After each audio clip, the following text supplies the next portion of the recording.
Welcome to another episode of the Tom Golly official podcast. With me today is an awesome guest.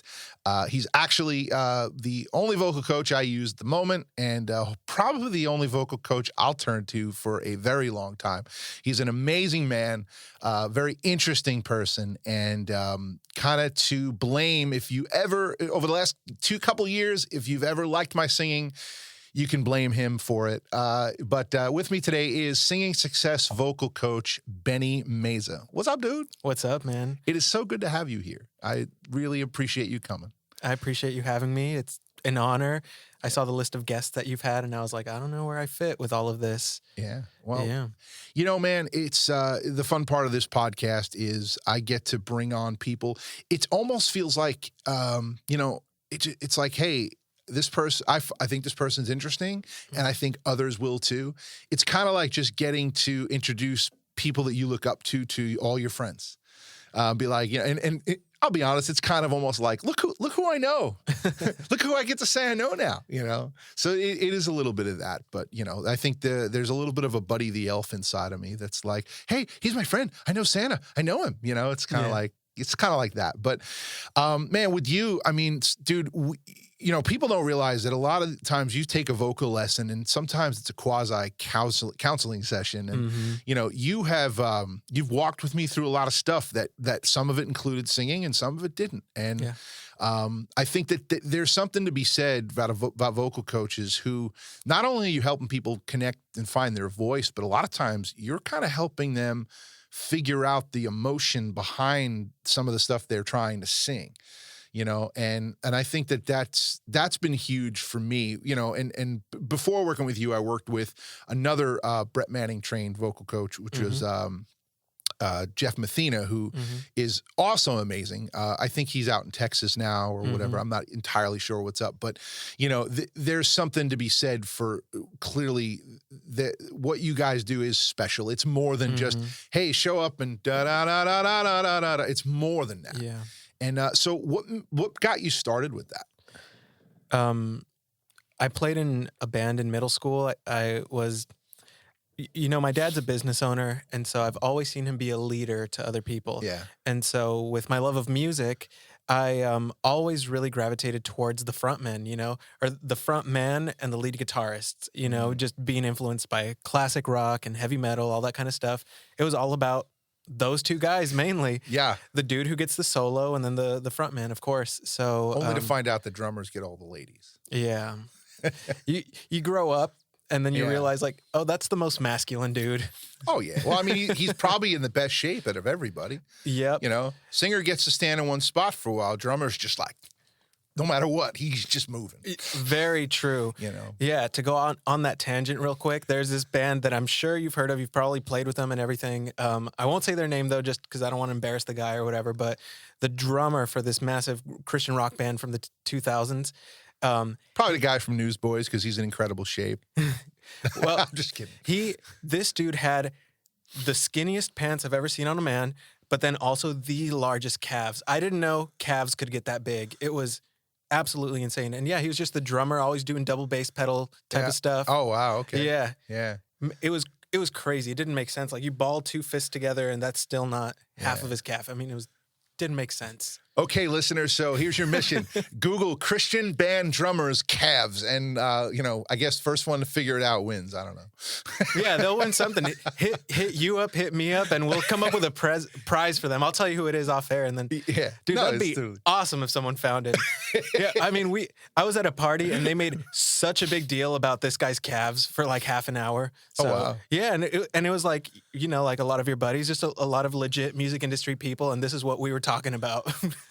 I mean, that's kind of been this podcast, man. I mean, sometimes we're talking about football, we're talking about Marvel movies, comic books, food. That's been the cool thing, man. Like I think people have this expectation. Like if you're a musician, it's all you do, it's all you talk about. And while it's a big part of your life, it's not everything. And a lot of people choose to talk more about everything else. Everything else, yeah. And like you were in my office before this, and I don't know if you probably didn't notice, but there is pretty much zero music, anything in that room because, you know, it's like I do so much music stuff. It's like, I just need to be away from it. You know, so in there's all my nostalgia stuff, and it's just a different world. And I think people are surprised at that, you know, that's, I mean, even like on the bus, like or on a tour bus or in the van, most of the time, I mean, unless you get two guitar players hanging out, they're always talking about pedals and gear. It's a weird thing. But, you know, you get some singers and drummers around and they're talking about other stuff.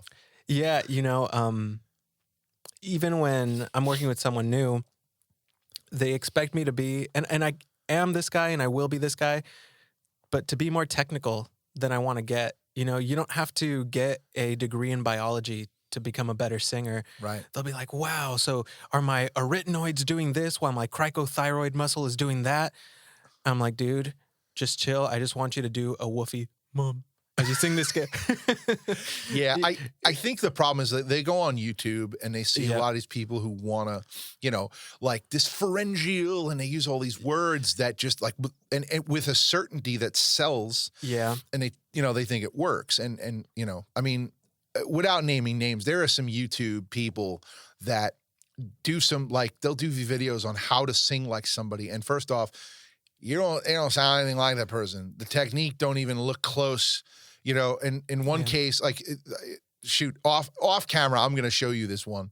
But it's just like, dude, no. Yeah. Just no. And I mean, first off, I don't think it's correct to ever sell anybody any kind of program going, here's how you sing like X, Y, who, and fill in the blank. Because your body, bone structure, tone, all that stuff can never be that. Unless, I mean, sure, there's plenty of people that are like, whoa, like, good example is, gosh, his name's going to escape me, but there's a guy here in Nashville. He was in the band called Down Here. He's like sounds, and almost looks like Freddie Mercury. Like, yeah, that's a guy totally like copy Freddie Mercury because you have the timbre, you have the tone, you have the range. Fine. But the average Joe is not going to be able to sound like that. Yeah. And you know, I think that one thing I love about what your program, and especially what you do, is like, well, hey, you can hit those notes. It just may not be it may not be the key you want to sing this in. It may not be the best representation of your voice, even though the original is that way. And that's really, really, like I said, for me, really always enjoyable to go in. I mean, I've brought you songs. Hey, I wrote this. I'm going to record it. What do you think of the key from my voice? You know, and I've gone in thinking, man, he's going to tell me to lower the key. And you're like, actually, I would up this a whole step. Like, really? Yeah. You know? Yeah. That was cool. That was cool. Yeah. Those kind of experiences. Yeah. And, you know, sometimes the old adage, just because you can doesn't mean you should. Yeah. I think I know music can be used as a spectacle and it's entertaining because you're making a whole big thing out of it, but I don't think that's the right way to do art a lot of the time. So it makes me cringe more often than not when artists are like, male artists are like, let me sing this female song in the original key. Like, okay, so what are we going for here? Are you just trying to be kind of like a freak show guy who can hit the notes like that female? Because if you're singing for the song and trying to communicate the emotion of the song, your first thought wouldn't be, let me sing it in the original key that the chick did it in, you know? Let me do it in a key where I get to communicate the message of the song the right way. Yeah. And then the song was also probably written in a way where, like, if the woman is, you know, belting out, I don't know, a high C or something, right? Then it's not going to sound right when the guy is hitting that same exact note because it's in a higher part of his range. It's a different register for him than her. So he should be bringing it down to his relative range, kind of a thing. So yeah, and I think that it's a big mistake too. Again, I mean, you know, here's what I say. When I was an amateur singing mostly for fun, it's this weird mindset of like, whoever can sing higher is better. And at the end of the day, it's kind of, that's like saying, you know, hey, let's all get a bunch of friends together and whoever can fit into the, you know, the 4XL shirt the best wins. Like, wait a minute. Like, one guy's 5'8" and 110 pounds. Another guy is, you know, 6'4" and 320. Like, we're all made different. Yes. And it's a silly thing to ever think that. And I still have friends who are like, you know, I only sing in the original key. It's like, well, that's cool. But man, your voice would have sounded better a step higher or a half step higher Yep. or a half step lower. You had Tom Jackson as a Yes. guest, right? And he has like the perfect phrase about it. He says the audience isn't stupid, but the audience is ignorant. And he goes, you know, drummers, the audience doesn't know whether you're playing a paradiddle, a squidadiddle, or a fitadiddle. And then he goes, singers, they don't know if you're singing high C or drinking it. You know, right. No one besides other singers care about what pitches you're singing. That's right. For everybody else, it's just the vibe. Yeah. It's the vibe and the emotion and what's being communicated. Yeah. I think Freddie Mercury said it best. He's like, you know, well, basically he's like, once you win the crowd over, you can't sing a wrong note. Now, what he's not saying by that is, you know, you're never going to make a mistake, is that they're not going to care. Yeah. And I've had shows like this where, you know, a couple songs in, and it's almost like the test. Like Freddie Mercury was, you know, like when he used to do the "Ayo," crowd, "Ayo." Really what he's doing is he's taking over the crowd now. And they're like, okay, like they got him. If the whole place is doing what he wants, then guess what? He can't sing a wrong note the rest of the show, because they're just like, they're dialed in. And that's a powerful thing. And I think that, you know, the one beauty thing about Tom Jackson and I wish more people would do like I've experienced, where, hey, take vocal training, work hard, fine.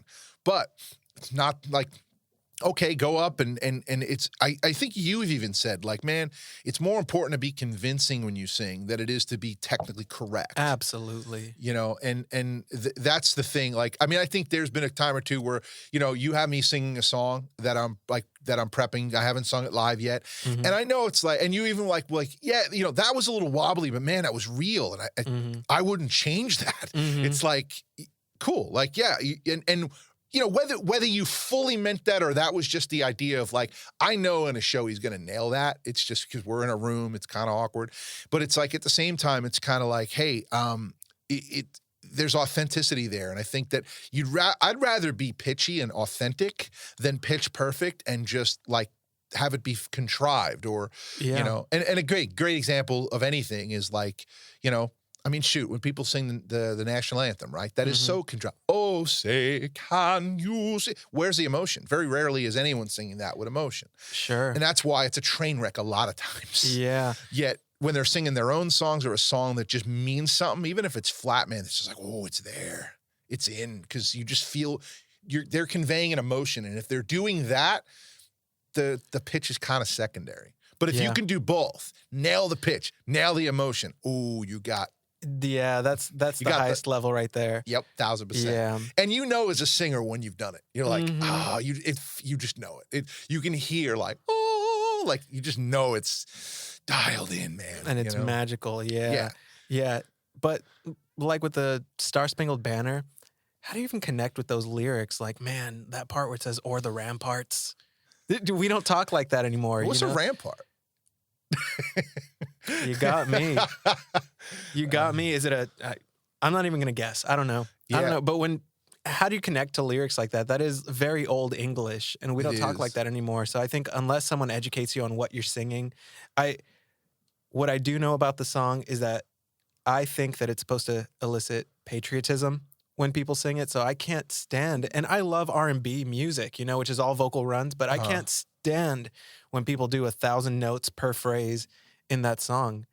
It is just crazy. So even if I don't know what all the lyrics are exactly expressing, or I don't have the mental image, I do know that it's our national anthem and it's supposed to elicit feelings of patriotism. Yeah. And I could totally see a movement to eventually replace it. But part of the problem is, man, is our country is so divided, and there's so much, like, I can't see anyone ever agreeing on something else. On a different national anthem? Yeah. That would be crazy. Yeah. I mean, you know, like I could see like a comedy movie, like where it's, you know, like the new national anthem is "Roar" by Katy Perry. Like, you know, it's like, I don't know, but that is a fun thought though. If you were put on the board and they said, "Hey, we do want to make a new national anthem," let's first talk about, I don't know, what style should it be in? Yeah. What's a style that would have regalness and mass appeal and be something that people can be proud of? Is there even such a thing? I don't know. I mean, that's the thing. I think the thing is with the national anthem, it's musically, I mean, it's a hard song to sing. Yeah. I mean, you know it when you hear it. Mm-hmm. And I mean, lyrically, it is a throwback to, you know, what America was founded on, which was freedom, Mm-hmm. you know, yet I don't know. And I don't think it resonates with people the same way, because I think a lot of people don't feel free in our country. A lot of people. Mm-hmm. And I think that, you know, rather than think about how do we change the song, I mean, again, I don't want to get in a whole political discussion, but Sure. like, I think it's more of, whoa, do we realize that we have a song about our history and our freedom, about gaining our freedom, about, you know, I mean, like, we went through this war and our flag was still there. Yes. You know, and Mm-hmm. there it was, like, you know, this is our country. We're proud of you know, what we overcame to get to this. Mm-hmm. And I think that if those are not resonating with large people groups, we have a problem that needs to be addressed. Mm-hmm. And I just don't think the song's a problem. I think that Yeah. we have a problem. We clearly have a problem in our country that needs to be addressed. But, you know, And I don't want to come off anti-patriotic or whatever, you know, 100%, because I was born and raised in this country.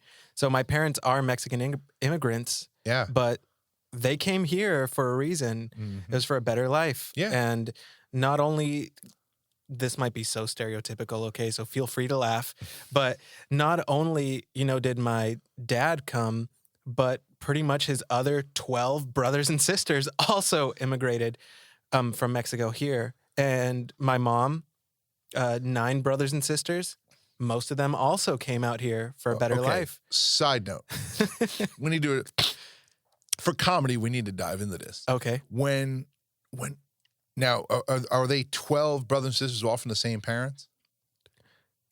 Yeah, on Wow. both sides. Okay. On both sides, yes. That's awesome. So what do you name 12 kids? Like, I mean, for me, it was like when I had a second kid, it was like, I don't know. We used up the one idea we had. What do we do? Oh no. How do you come up with 12? Oh, see, Are they all like J names Oh, or something? Like, how do you do that? they put no thought into that whatsoever. There is not any discernible theme besides they're all Hispanic names. Just let the nurse figure it out. Like, I don't know, name him something. Yeah, Figure it out. I'm sure they just gave them a baby book and they just, you know, or a book of names and they just. That's amazing. Yeah. Because I get a kick out of some of these families where like every kid has the same first initial, you know, or you know, I mean, I don't know. Though I gotta say, I feel like I'm, you know, I missed the boat. Like if I was gonna have multiple kids, more than 2, Mm-hmm. I almost feel like, man, I missed the boat. See, someone pointed out like how Elon Musk, he named all the Teslas Mm-hmm. certain letters, Mm-hmm. and so it spells out sexy. So like name all my kids with the first letter so it spells out something funny, Mhm. like in the end, you know, like Mhm. if you plan to have 5 kids, I'd be looking up 5-letter words. Okay, let's figure this out. It's gonna be Yeah. fun. It'll look, you know, put all our initials out and it'll just spell something, you know? That would have been awesome. Yeah. That's the first I heard about Elon Musk's sexy. Yeah, like the Model Acronym. S, the Model E, the Model X, and there's the Model Y. Wow. Yeah. So He really did that. I'm sure it was totally deliberate. if it's Elon Musk, nothing happens by accident. Yeah. That guy is something else. Yeah. You know. Oh, I love that. My favorite thing about Elon Musk is when he does or says something weird and he knows you can see he knows this is weird. I know. I'm proud of it. You know, it's kind of cool. It's interesting, and that's an interesting man. Mm-hmm. You know, it's almost too bad he's not a musician. But then again, just wait. It's Yeah. I'm sure it's coming. I mean, like I could totally see it being like a William Shatner spoken word kind of thing. Mm-hmm. You know, but that would Or- be something. You know what else I could see is he could just be the best electronic music programmer ever. I mean, maybe he already is. Yeah. You know, but it's That wouldn't be hard for him. no, I don't think so. I don't think anything would be hard for him, though. He's just No, too smart. he's too smart. Also, at the same time, he might look at it like, yeah, it wouldn't be hard for me, but like, just seems like a waste of time. Like, you know, got it his just might be- cadence down. Yeah, but- that just might be his yeah. demeanor, you know? I mean, he's an interesting guy, like I said. You know, Mhm. it's funny. Like, I think he's so calculated Mhm. with everything. For argument's sake, like he was on the Joe Rogan podcast. Yeah. You know, and a lot of people were like, shareholders of Tesla were like, he was smoking pot. Actually, watch the video. He didn't inhale that thing. He literally just was like, Yeah. and that's it. That's what he did. Mm-hmm. And it's like, you know, for once, somebody publicly actually didn't inhale. But, you know, he's, and I think he knew like the whole time, like, that'll be enough to make the news. Huh, get it? Yeah. You know, so he's definitely a interesting guy, Mm-hmm. knows how to get a rise out of people. And hearing that guy talk a lot of times, just the profound level of thinking that he goes into Mm-hmm. is amazing. And then he even went on this journey of like, okay, I'm under attack. And he like decided, you know what? They'll probably leave me alone if I have nothing to lose. So he sold like everything he owned. Like, yeah, I just don't need any of it. Let it go. Now what? You know, we can take from me. It's like, now, you know how many people, even if they were like, I got to get rid of everything so people leave me alone, they would just freak out and die. You know what I mean? But a guy like him was like, okay, well, that's just what I'm going to do. It's easy. Mm-hmm. You know, and it's, I don't know. He's definitely an interesting cat and someone worth paying attention to. Now, hardcore Christian friends of mine might be like, you know, but he's not a Christian. Okay, but he's doing something right with his businesses, and he truly does seem like a happy person. Yeah. You know, Yes, I mean, he a lot does. of super successful people just seem to lack something, and I don't see that in him Yeah. at all. It's just he's definitely an interesting person to I mean, gosh, that'd be a dream. Try to get him on the podcast, right? You know, kind of hear just I don't know, pick his brain a little bit. That'd be very cool. Yeah, Yeah. Let me jump on that. But he's not a Christian thing. yeah. When Solomon's temple was being built, there was cedars brought down from, what was it? Cedars of Lebanon. Is that what it was? Yeah, They were getting materials, building materials from surrounding countries. And this same, you know, pagan surrounding country that is providing building materials for God's holy temple also sent their best woodworkers. These pagan woodworkers Yeah, were right. actually had their hands in building Solomon's temple. I think Yeah. we can glean a lot from that Oh yeah. about talent and how regardless of someone's background, if they're talented at something, it is worthy of even building Solomon's temple. Yeah. You know? Oh yeah. Yeah. I mean, I think I think a lot of people, I mean, myself included, I'm guarantee you, I've got things wrong about, you know, what Jesus was trying to do, or even have my interpretation of some scriptures wrong. I admit many, many years ago, before I ever moved to Nashville, my wife and I were in this little singing duo called, we called it Reason 4:13, which came from the scripture Philippians 4:13, which I was using wrong at the time, which is the idea of I can do all things through Christ strengthen me, with like hey, like I got this superpower now. And it's not really what it's saying. It's like, it's more, I've come to realize after intense study and some mentorship of, well, if you look at the context of where that scripture is talking about, it's like, hey, I can deal with really, really tough things. And you know what? When things are going really well, I haven't lost my mind, like with arrogance. And I've been able to find this balance. And I've proved to myself that I can do all those things through Christ who strengthens me. While it's a great scripture to lean by, but it's not this superpower that, because again, it's like my reason that I believe in everything, I can accomplish everything is that. I just don't think that applied to it correctly. Yeah. Close, but not quite. And, you know, now with conviction, I can say like, yeah, I've been through some tough stuff in my life. I've also had some amazing things happen. And I know that I haven't gone off the deep end either way. And I know that because Christ is in my life, I had the strength to not get overly like, look at me. And I've also had the strength to not be like, I give up.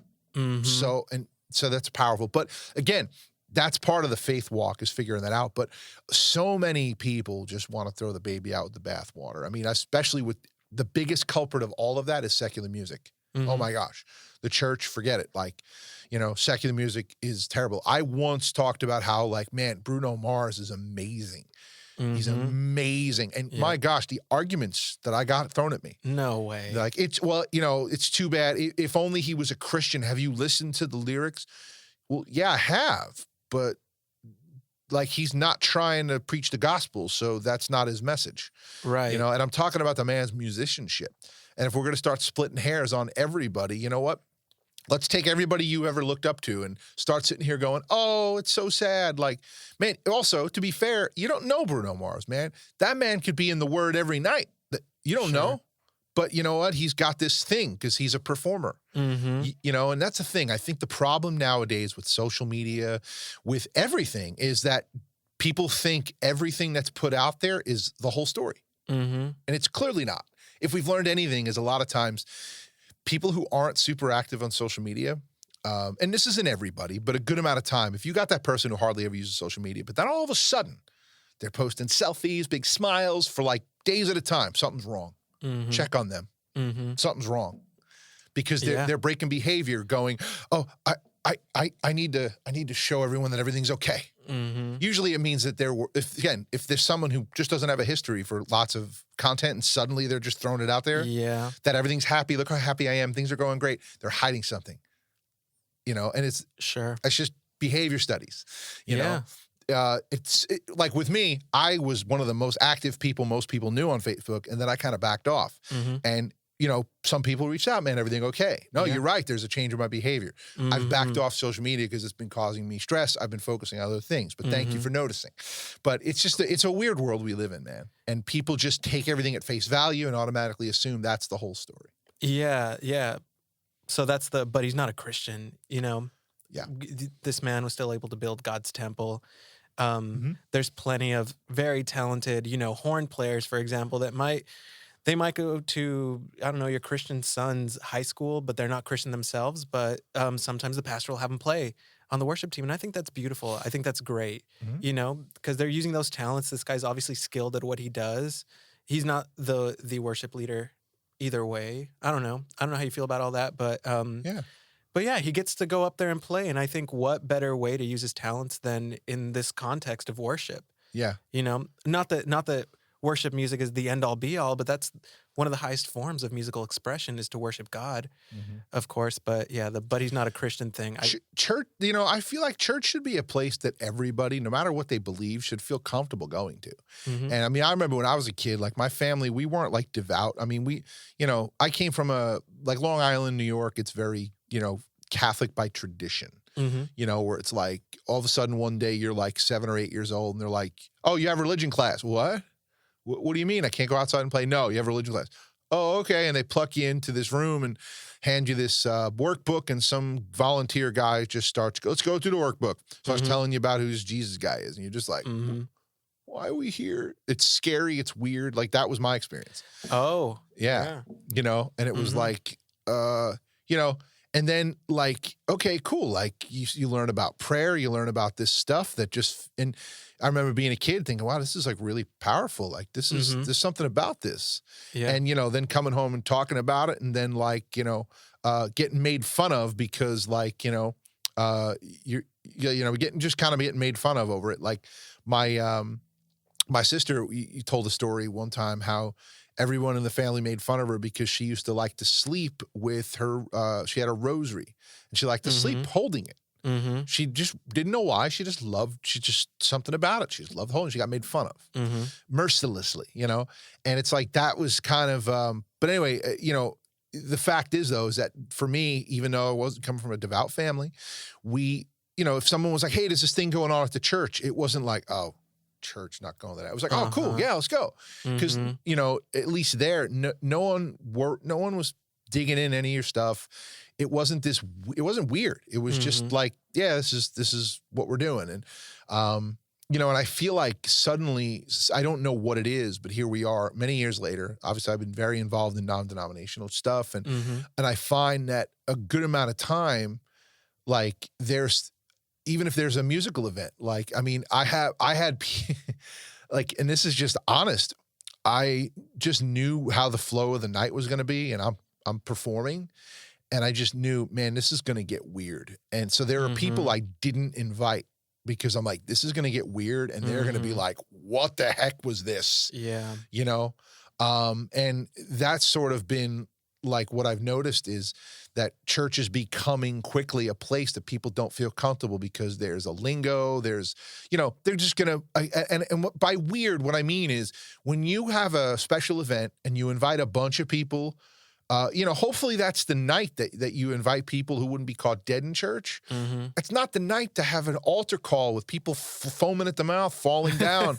Like, that's just not the night for that. Yeah. It should be the night where like, hey man, like this is the night we're going to have the type of music that, you know, it's not like, that's what I love about CCM. Is CCM at one point was the kind of music where if like someone was like, you know, yeah, this is pretty cool. What is it? And you tell them, oh, it's a Christian band. They're like, oh, it's pretty cool. Yeah. And we've gotten so far away from that. And now it's like, it's becoming a very strange, churches is becoming this strange thing. And it's just getting harder and harder and harder, in my opinion, to point people to it all the time. Because especially when like, and this is coming from a guy who one time in my life, I wouldn't have been caught dead in a church, you know? And part of that was when I wasn't a believer, a lot of the born again believers were really just, they were weird. They, you know, they hear you say a certain thing and they'd be sitting here going, you know, that's not okay. And you're like, oh, why? And they tell you, well, because Jesus, oh, here we go. Yeah. Oh, I'm going to roast you. I mean, I was that guy, dude. I had I had every insult for people like I've become, you know, where I love Jesus. And, you know, I had all the firepower coming to learn that, man, like, you know, lots of lies coming out of my mouth back then.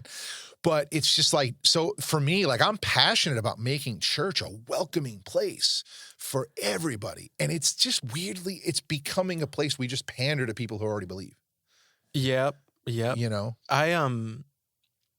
So a lot of things that we've said, I think, kind of funnel into my experience moving out here and leaving the church that I first went to.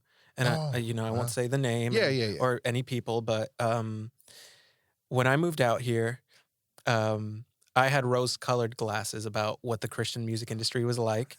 Didn't like, we all? Yeah. Like so many people. Yeah. And, you know, my mentor and one of my best friends, Brett Manning, you know, as he taught me how to be a vocal coach, he also taught me about the music industry and his own experiences with it. And, yeah, just shout out to Brett because he's helped me in so many ways. I mean, I wouldn't be here without him. Yeah. And I wouldn't have had all of the amazing connections and experiences that I've had as a coach without him. But anyways, he took those rose-colored glasses off of my eyes, you know, and told me like, hey, this is an industry.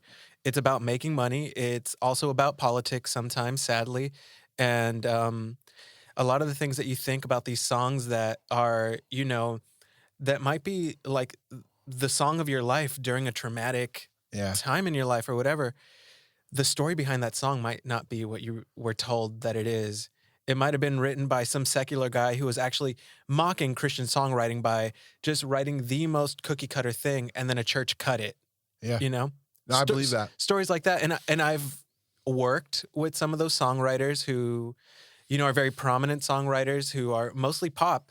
But then they're like, you know what? Haha, we're going to take a stab at this Christian stuff and just kind of do the song. And, you know, instead of putting the word baby, we're going to put Jesus. And I think the caliber of writing has improved in the last couple of years. Oh, it sure has, But 5 years ago, that's a real story where some guy, instead of writing baby, put Jesus. And it was this massive worship I mean, song. there's been songwriting, like, there's been secular songwriting, like seminars and stuff, where people have been like, someone's like, well, what about writing Christian songs? Oh, just write a song about like a female or someone you love and then just change it to Jesus. It's literally been the advice that is being given. Cringe, now, man. let me just clarify one thing, because anyone who might be watching or listening, if you're already kind of like, you know, like you're huffing and puffing, like, oh, how dare they say that? Listen, we're not saying everybody.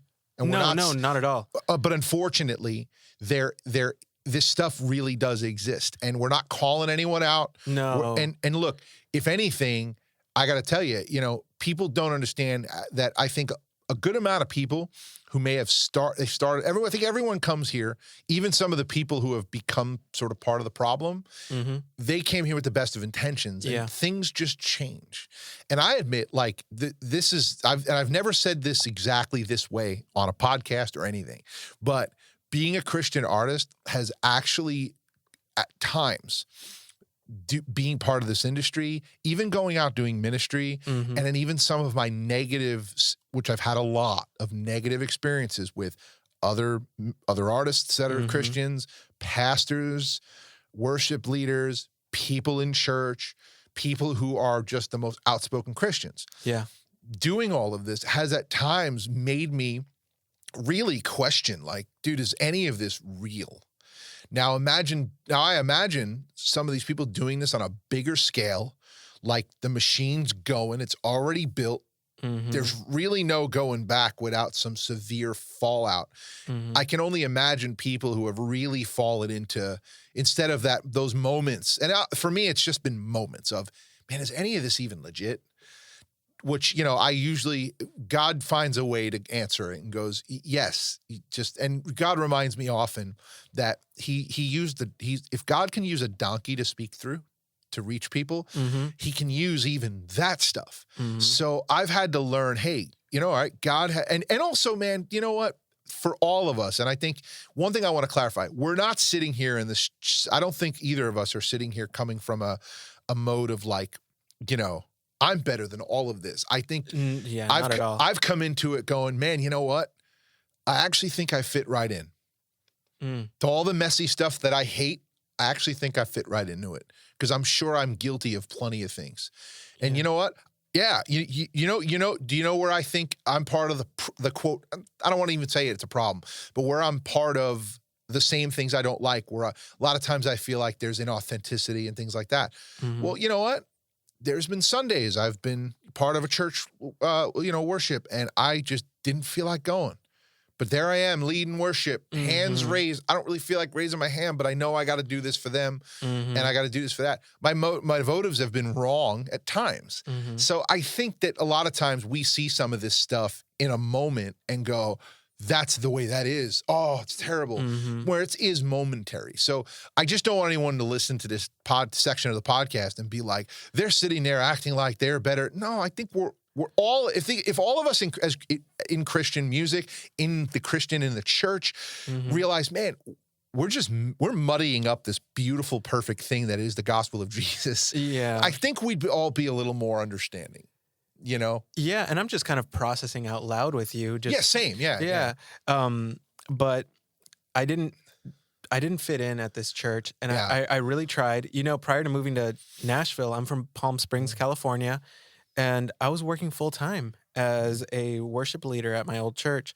It was big enough that they could pay me, and I was one of three, and so I was making zero money. I mean, I could barely pay my bills and buy my food, kind of a thing. Yeah. But I was doing it to serve God and, try to be a light to not just the congregation, but to others, because I'm evangelistically minded, of course. Yeah. Just like you. And so I would think about, when I bring all my friends who weren't raised in the church, and I wasn't raised in the church, so when I bring them over, I kind of want to know what's going to go down so that they're not scared away from church or whatever, right? Yeah. So anyways, I still do take it very seriously, but when I moved out here, I went to the church that I thought I should be at, where God wanted me and everything, and, I was doing everything that I could to serve and be a part of it and everything, and what it felt like, and it still feels this way, and plenty of people who have left there have said this, they never felt like they were good enough to be friends with the people there who had been there a long time, who were part of heading these ministries or whatever. Yeah. Never felt like I was good enough, no matter how hard I tried. And I had my secular friends looking out for me so much more through a bunch of, through so many hardships. Oh, yeah. I don't want to pour those things out here, but it was a lot of bad life events with my loved ones, and it was the secular people who were there for me. It wasn't my friends from church. Yeah. I wasn't good enough to be their friend, but these guys had my back. Yeah. I still go through that to this day. I still have, dude, probably my biggest 2 or 3 supporters in what I do. Like, you know, I don't like one of them, like stout, like literally like, you know, we'll all be hanging out and he'll still give his speech to everyone who will hear. Like, let me tell you why there's no God, you know, and you know, but then in the same, and he'll look at me and be like, you know, I know you believe in Jesus and that's cool, Tom, but you know, that's fine, you know, but here's why there's no God. And he'll give this whole thing in half, 90% of it, like I get his logic because I used to be that guy. Sure. But I'm just like thinking to myself, oh, if just like, come on, Jesus, if Jesus showed himself to him, he'd probably be the biggest and best evangelist in the world. Because, you know, in the same way he's going, here's one of those God, he'd be like, let me tell you why there is a God, and he'd be amazing at it. But even he has been like, hey man, like I got this idea for you. And he's actually, I've used some of them. Like, here's how I think you can really reach some people if you tried this. Why is one of my biggest supporters helping me reach more people who doesn't really honestly is just like, yeah, I don't really believe that thing. What I got to say I love and respect about him is he's like, man, but I see so many people get value out of it and get something out of it that if that's helping people, man, how can I help you help that happen? Yeah. And he's been that. Whereas how many times have we had church or even fellow believer friends or people within the churches we go to who are like, you know, maybe they just don't like maybe the way that we're going about something, or like, you know, it could be the silliest thing. Like, you know, oh, I heard that they believe that thing. So they throw the baby out the bathwater. Yeah. There's a lot of that. But there is in a lot of, especially churches out here for some reason, there really is a culture of like, it's like a caste system in a lot of churches. And no matter what you do, you're not going to crack it, no matter what you do. I mean, I feel like I've accomplished a lot as a musical artist, as an indie artist, you know, and maybe I don't have a lot of the relationships I wish I had, and maybe I don't have the record deal or anything like that. But it surprises me when, okay, I do go to a church and maybe something happens where somehow I end up trying to get involved with the music. And no matter what I do, no matter what I've accomplished outside, I'm always put in this box of like, well, he has to prove himself. And yet they never say what I got to do. And and they always say, well, this is how we do it. But yet I see constant times where, well, no, you said it's this way, but I'm watching you do it a different way. Yeah. You know, it's almost like no one's wearing a hooded sweater right now, Tom. And I'm just like, what? Yeah. They try to convince me the sky's not blue. And I don't understand it. It's made me feel like, you know what? I'm not wanted here, but yet they put me on the schedule and they asked me they said, hey, we want you to be part of this. But you're doing a terrible job of making me feel that, you know? And I don't know why it hurts my heart that so many people feel this way about their church, because it shouldn't be this way. And many of my guests have come on here, and it's sad, but it's a running, and if I invite anybody, go back and listen to and watch almost all of my episodes. Somehow we land on this church thing. Yeah. There is so much church hurt in this industry, so much of it. And if not even church hurt, there's church confusion. Yeah. I don't understand this. And for me, there's enough of things where I'm like, I'm not the only one. Thank God. So, I mean, first off, I'm sorry that you went through that, and I'm hoping that on the other side of this story is some good news. Oh yeah, absolutely. Before I turn to the good news, though, the thing that really kind of hurt was, and the thing that makes me upset, that I have to like forgive these people for, is that they do it under the guise of, this is what the Holy Spirit's telling me. So that just makes it sting a little extra. It wasn't just like some old couple who's been going to this church for 30 years and I sat in their pew and they asked me to move. It wasn't that, you know? No. It wasn't just rude people. It was people making me feel like I didn't fit in because the Holy Spirit told them that, you know, I can't, whatever, be a part of this. That kind of thing, you know? Not to make it all about that, but that. Oh, yeah. So, it didn't rock my faith, but it expanded my faith in a weird way, you know, because I had to then kind of reflect and pray and talk to God about, you know, when I wasn't at work, you know, here in Nashville shortly after moving here, when I wasn't working and trying to build a clientele and all of that, I was at that church and I was like trying to serve any way that they would let me and just trying to like get people there. all of that kind of stuff. And then this happened. Yeah. Yeah.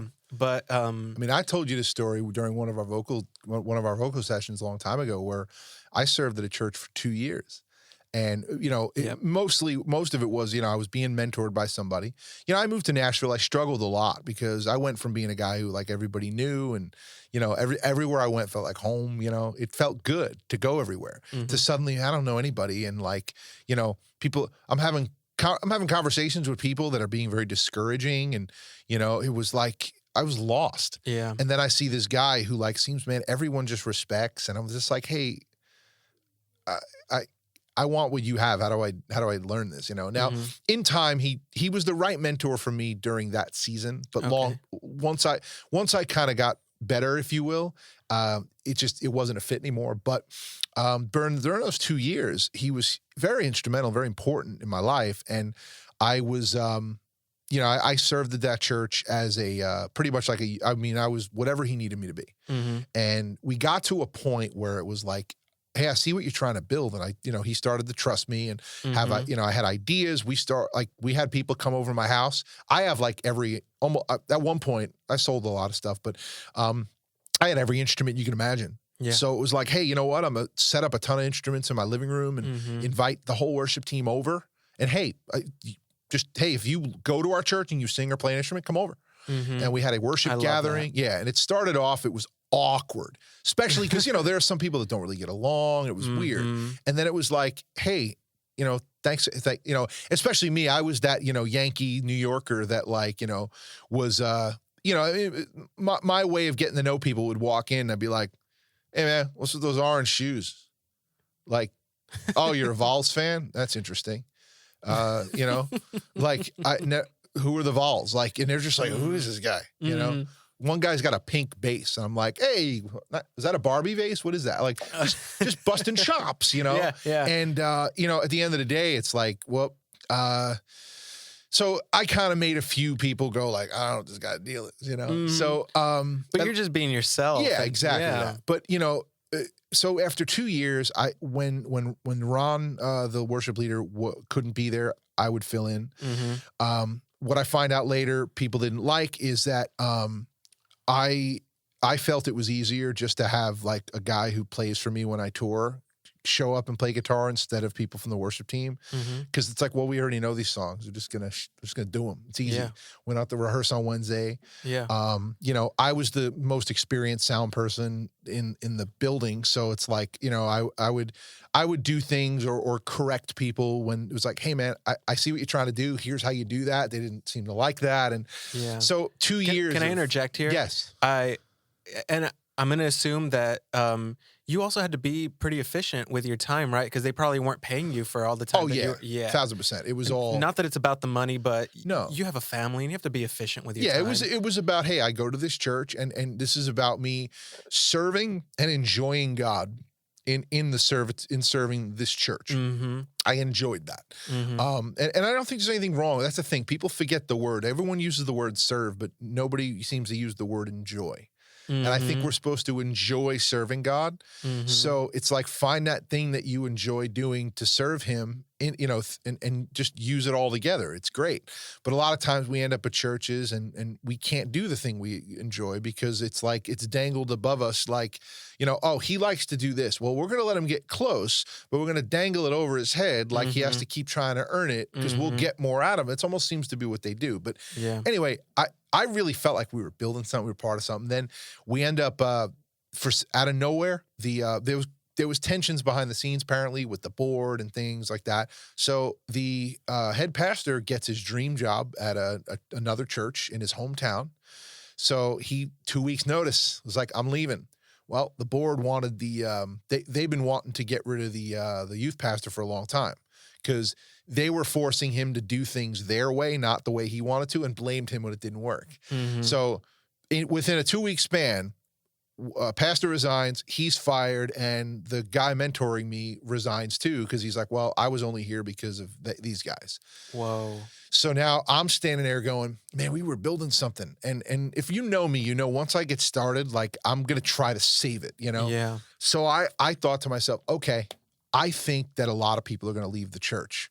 but we were building a community of worship of people really it was starting to come together. You know, people were actually excited people who didn't really talk or had beef were actually starting to be cool and laugh together. And I'm like, I want to keep that. Let's keep that. Yeah. Clearly this was working. Well, I reached out to the board. I found his phone number and I called him and had a brief conversation and pitched him. Said, look, I don't want to be your new worship pastor, but I was like, I got the next 4 months free. I don't have any shows. I can be here. And I'm like the only one who really is familiar with everybody's skill set. I can pretty much the only one with the ability to really lead a band and lead a worship program. Yeah. Because I could do it by myself, or I can get everyone involved. And that was my plan. I was like, okay, right away, first Sunday, I'm getting everyone involved. You know, every person. You know, we're gonna make sure that everyone feels like, hey. And, and the goal was, hey, let's create a team environment here. No one's the leader. Let's just sort of facilitate that, and I ran this by this board member and I'm like, so what I'm thinking is maybe I come and sit down with the whole board and we'll discuss what that looks like. Well, he surprised me with a phone call the following day going, hey, so I made a couple phone calls and I talked to everyone on the board. And, I honestly agree with everybody that I just don't think that it's going to work. And I'm like, well, okay, what is it about what I've offered you doesn't work? He goes, well, you see, Tom, maybe you probably don't mean it or nothing because, you're a Yankee and we're, notice my Southern accent that I'm talking with. He's like, you're a Yankee and all, but man, it seems a general consensus on the board is that we just don't like you. And no. And we actually think it might be best if you probably just didn't come to the church anymore, is what they said to me. Just like that. Just like that. And I was kind of like, well, what have I done to get this response from you? And he goes, well, basically it's just that every time you've ever been on that altar leading worship for Ron or whatever it was, you just come across like you're just kind of like you're just arrogant, like better than everybody. And dude, that hurt me because I'm pretty hard on myself and especially with how I present myself in front of people like that.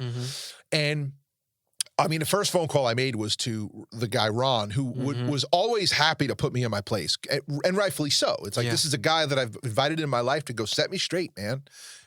Accountability. Yeah. I told him what they said, and he was just like, no, that is 100% not what you did, and he actually said to me, he goes, can I tell you something? He goes, I tried to tell you, but I just decided, okay, let him do it. But I tried to tell you we had to take it super slow, and that wasn't how you operate. But basically he tried to warn me off that these people you're a Yankee. It's going to take a long time before they're like, all right, he's all right. And you're a guy that and he's right. For years, they had people who were nervous as all get out, playing a guitar, and they're shaking while they're leading worship. You come up, and you're just like, hey, what's up, my people? How's it going? Hey, you in the back. Oh, man, hey, you got a little something right there. I am so comfortable, and they're just like, what the heck is this? Who's this guy think he is? Like, that's how they took it. And it was a losing battle from the beginning. And then I later find out about all the emails. Anytime I ran sound, people complaining it's too loud. Even the pastor was like, it wasn't too loud. Yeah. But people were like, oh, he's behind the board, email. Yep. It was like, whoa, dude. And so that was, and that wasn't even my first church issue when I moved here. Yeah. That was like the first one. I was like you're not good enough to be here. The worship pastor invited me to come have a meeting with him, and I'm thinking, oh, cool, man. Maybe he likes me, wants to be part of this.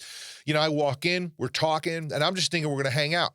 Now, imagine you and me are going to hang out, right? And then suddenly I close the door and go, hey, sing Amazing Grace right now. It's like, what? Why? Huh?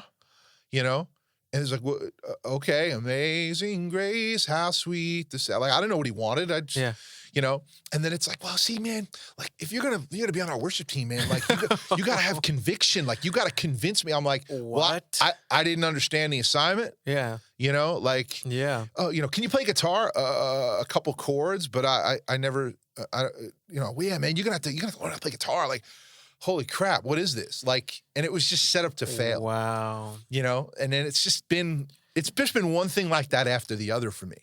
Of like, what, it's the whirlwind. And it's been tough to find a home church that I just literally feel like I feel safe in. I don't feel safe. I get that. You know, and because listen, and part of it is, look, my upbringing, like you, or like you experienced with your church, but imagine being a guy like me who, you know, and I'm not ashamed to admit this, man, and I don't mean this, my parents were good, they were good people and they thought they did it right. Yeah. But I came from an entire family, siblings even, nothing I did was ever good enough. You know what I mean? Everything got mocked, made fun of, no matter what it was. Oh, you know, man. I could have got 100 on a test and it was like, yeah, get 100 on 10 more tests, then we'll talk. Like nothing was ever good enough. So now you take this into adulthood, take this into the church where it's always prove yourself, prove yourself, prove yourself. And I become an adult who's got this chip on his shoulder of like, prove myself, bro.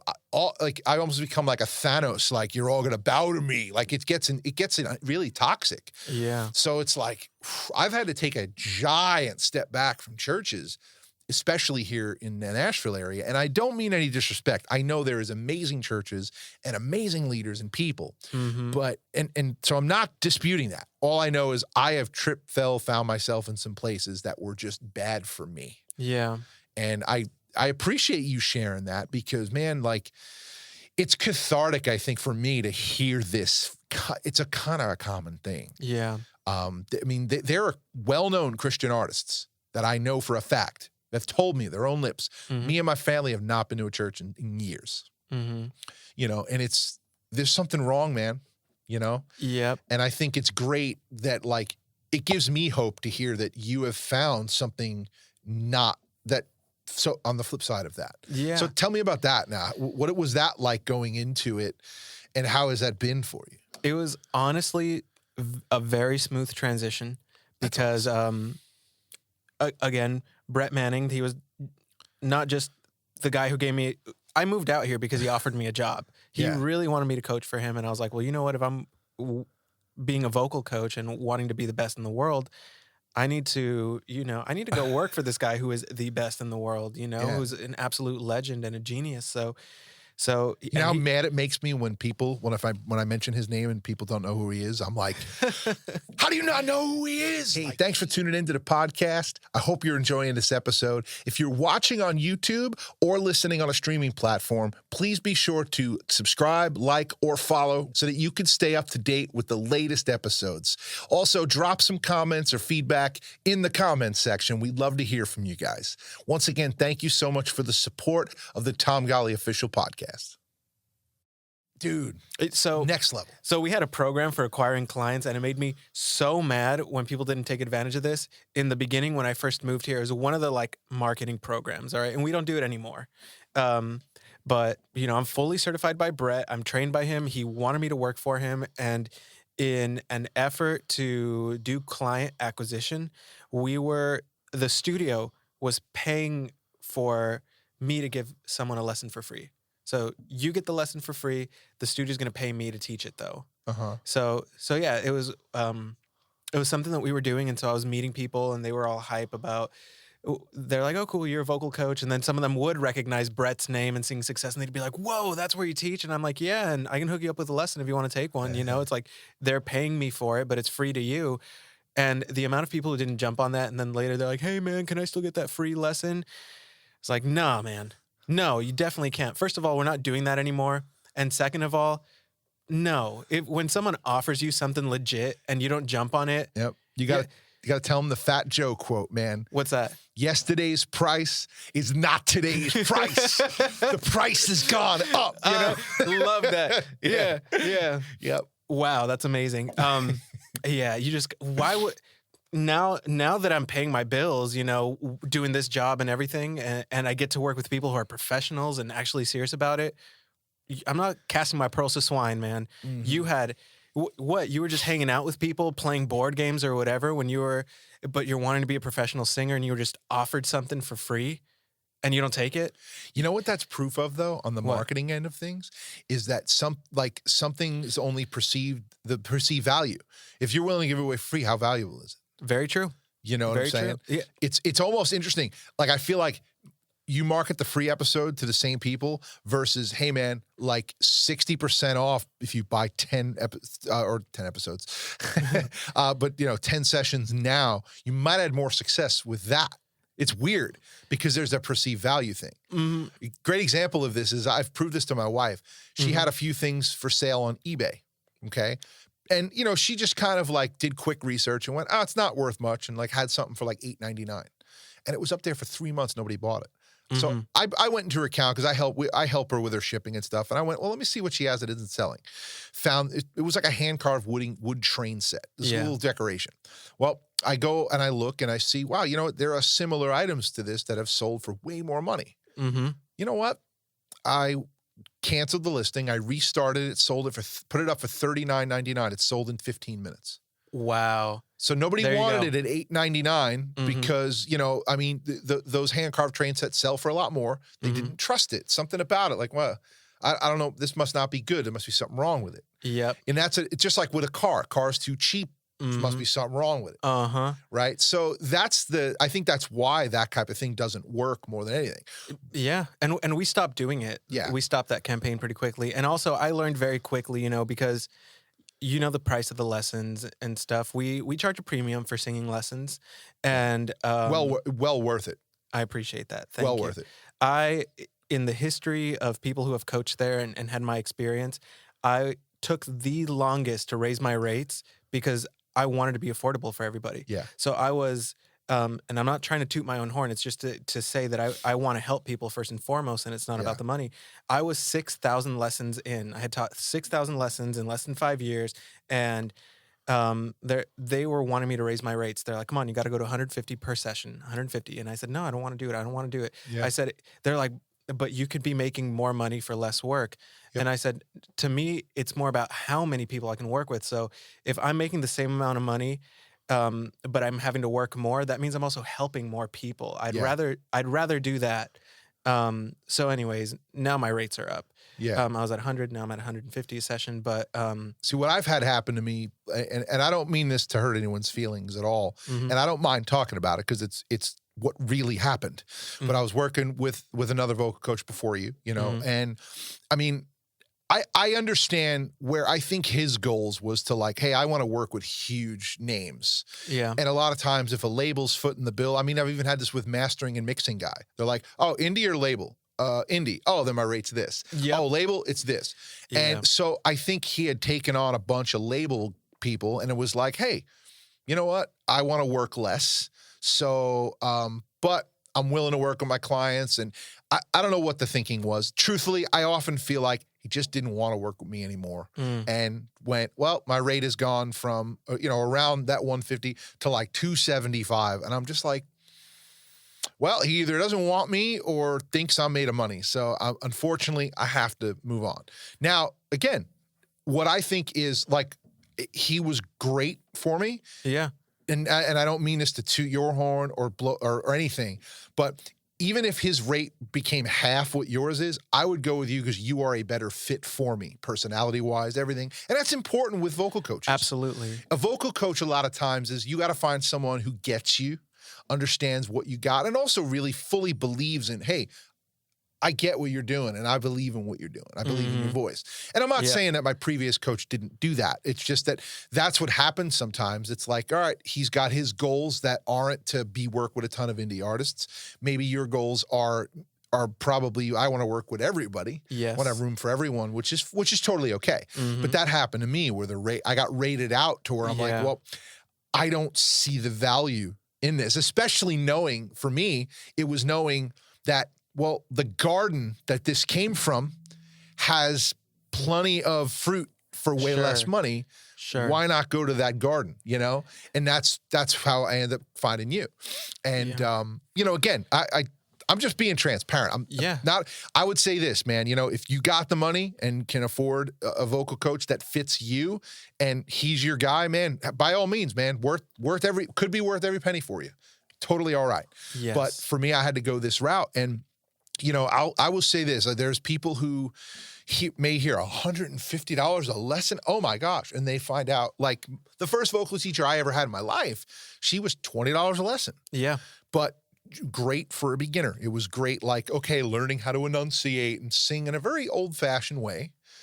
You know, and it helped me a lot. I'm thankful for it. But, you know, the thing is, man, it's like good, solid vocal coaching. I got to say, I've had people who are surprised at the notes I can hit, and it's all because of the techniques that you teach.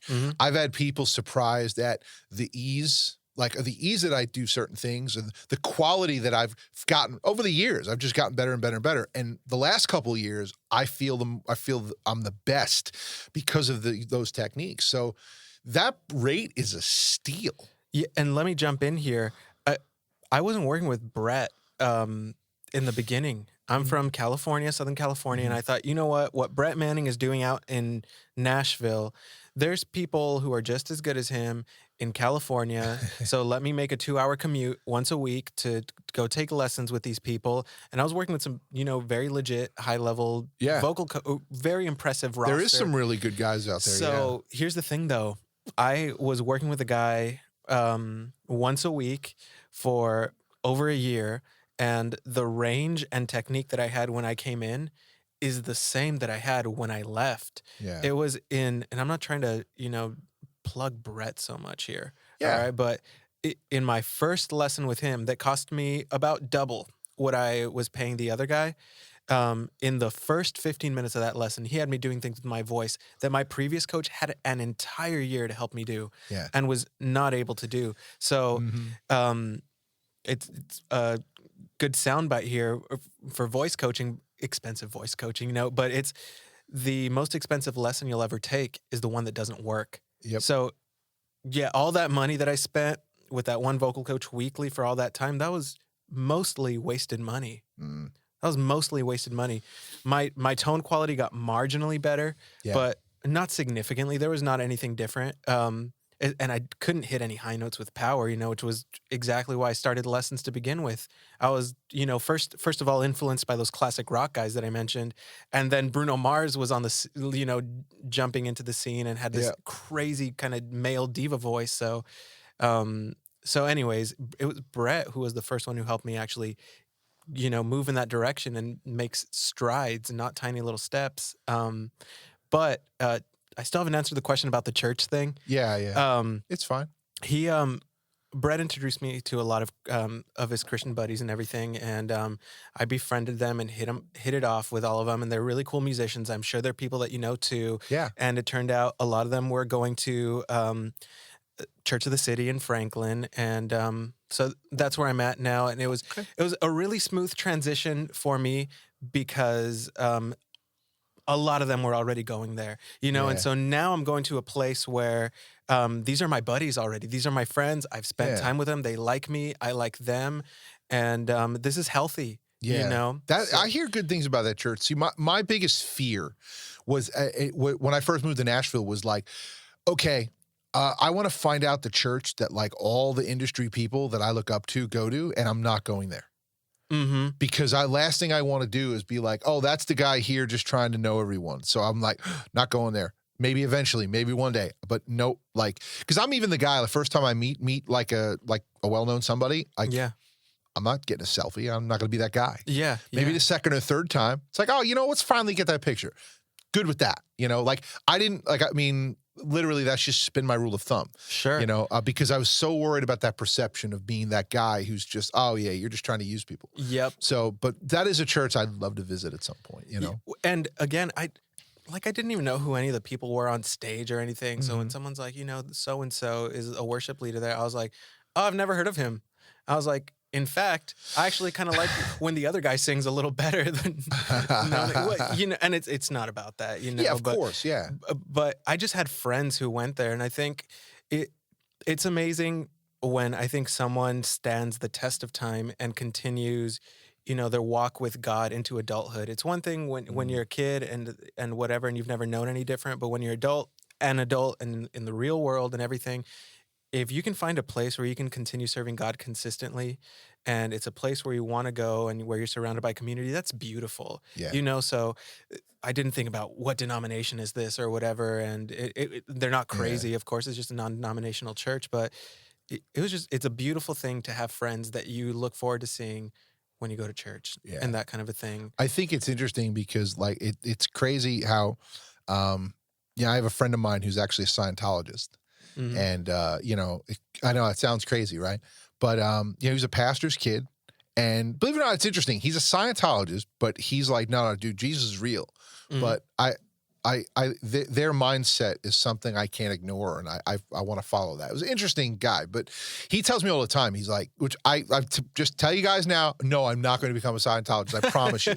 But he's like, no, dude, you would fit in so well here.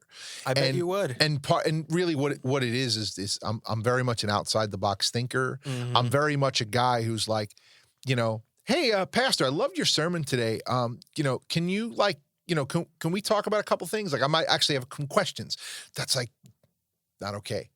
It seems to be like not okay to question or like, want to even be part of refining something because there's a lot of that. And I don't know. It's just but I will say I'm finally to a point where I think that I can comfortably say when we find our home, when me and my family finally find that church that we want to dive into, I'm totally comfortable.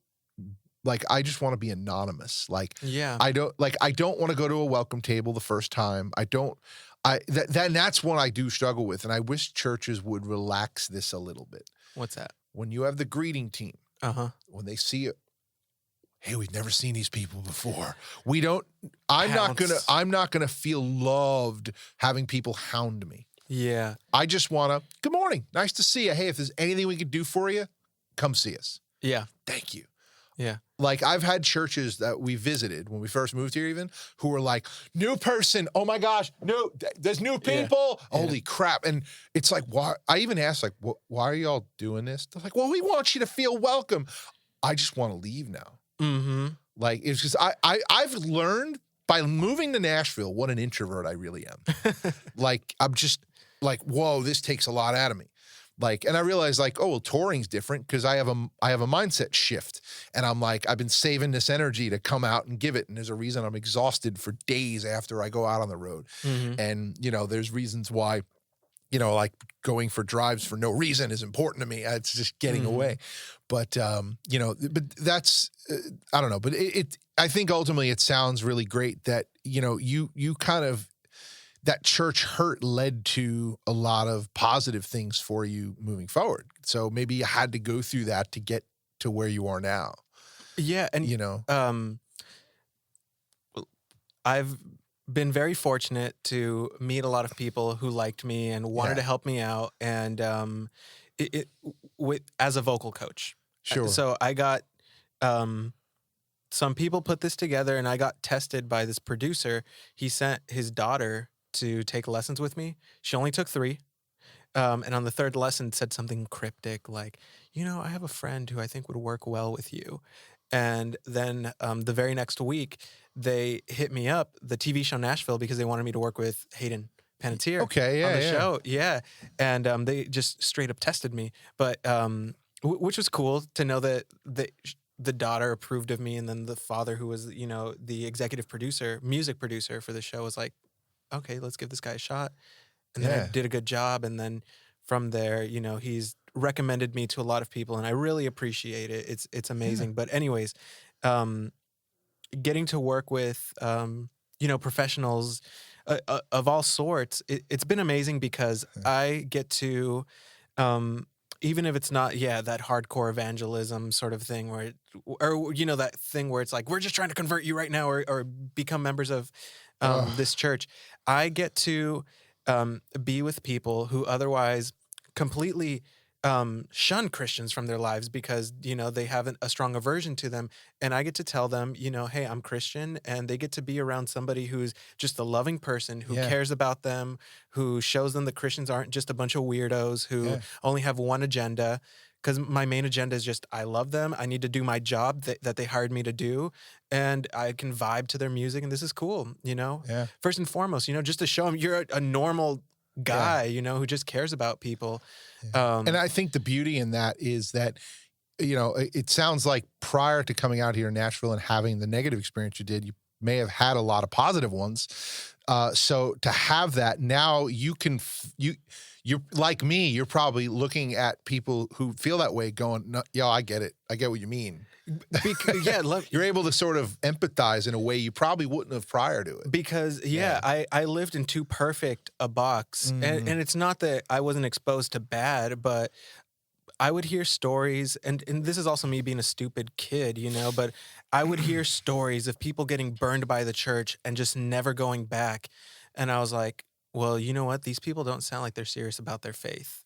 If they never found a church and they never went somewhere else and whatever, it was just all judgment and zero understanding from me, because I had never gone through something like that, Right. and felt what it's like. So yeah, you're absolutely right. It made me grow up a little bit, and now I can empathize with people who have been through something similar. Yeah. And it's crazy how like I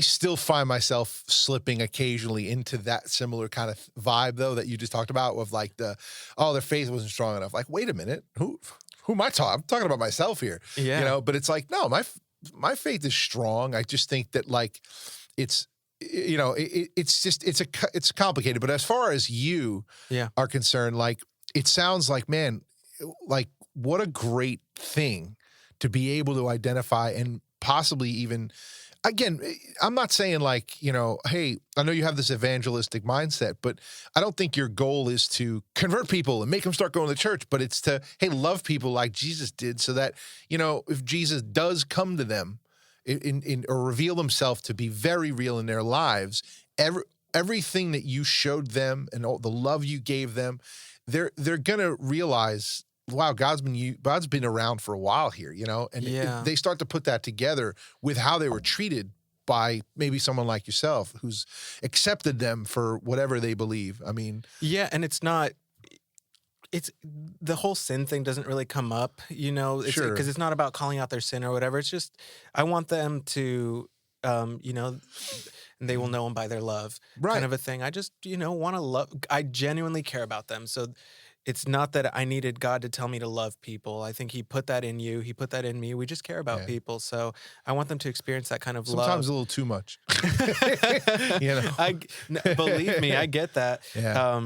But yeah, it's just about showing love, and it's not making excuses for people's sins or whatever, but it's also not calling out their sins per se, because they're not Christians to begin with, you know, so they don't hold the same standards that I do. So unless, you know, they have that encounter and they are saved and now they're walking with God and trying to live that life, you know, it's not my place to call out sin for someone who's not Christian. Right. It's how I feel. So I think that's unique for a lot of the artists that I work with who are professionals in the secular music industry, you know, because they can live kind of crazy lives, to be honest with you. Sure. And so when you come into their lives and develop that kind of trust and stuff, it's special. And Now, I mean, like, for instance, I obviously you mentioned Hayden Panettiere. I know that's on your website and things. So is that something you have to like ask them, like, hey, is it cool if I let people know that I'm coaching you, or is it just sort of assumed like, look, they're going to tell people that we work together? But do you have situations where people like, I'd rather people not know that I even work with a vocal coach, let alone who I work with? Yeah, some people are a little private about it, but that being said, I've never encountered somebody who said, don't mention that I work with you. Yeah. And I've always asked them, hey, you know, like, I'm so proud of the work. I'm so proud of the opportunity to get to work with you, and I'd love to tell people about it if you're cool with it. If not, no problem whatsoever. I totally get it. And everyone's always said, no, please. Like, and do you want a picture together? And that because when you genuinely help someone, then they want to help you, you know. And I don't step into it with that. With even that thought crossing my mind, like, now this is someone I get to add to my roster of clients, you know? Yeah. And I think they can feel that I'm not just in it for myself at all. Yeah, I mean, you don't ever come across, not even a little bit like that, at least in my experience, you know? But that did lead to one of my, like, dumbest moments in business, or like as a vocal coach in just music business, or whatever, is I went to a dinner with it was this country artist from the UK and then someone on the TV show Nashville, and they hosted this kind of like event at the Bluebird, and then afterwards they're like, hey, we're all getting dinner, let's all go. And I sat next to this Irish pop star, okay? And they were all like just singing my praises as a vocal coach and how much I've helped them and everything. And she's sitting next to me and she goes, wow, I've never worked with a coach. And it was 100% like in hindsight, I realized she wanted me to then respond with like, well, let's work together. Let me get your number. I'll hit you up or whatever, hit up your manager, whatever you prefer, that kind of a thing. Yeah. But in the moment, I was so low key about it because I didn't want to come off like someone who's just like, yeah, like, let me get your business kind of a thing, that I was just like, when she said, oh, I've never worked with a vocal coach, I'd like to do that. That's cool. I was like, that's cool. Oh, I cringe every time. That's almost like the guy who's single, who's like, hanging out with this girl that he kind of likes, and she's all like, I'm always bored. I never have anything to do.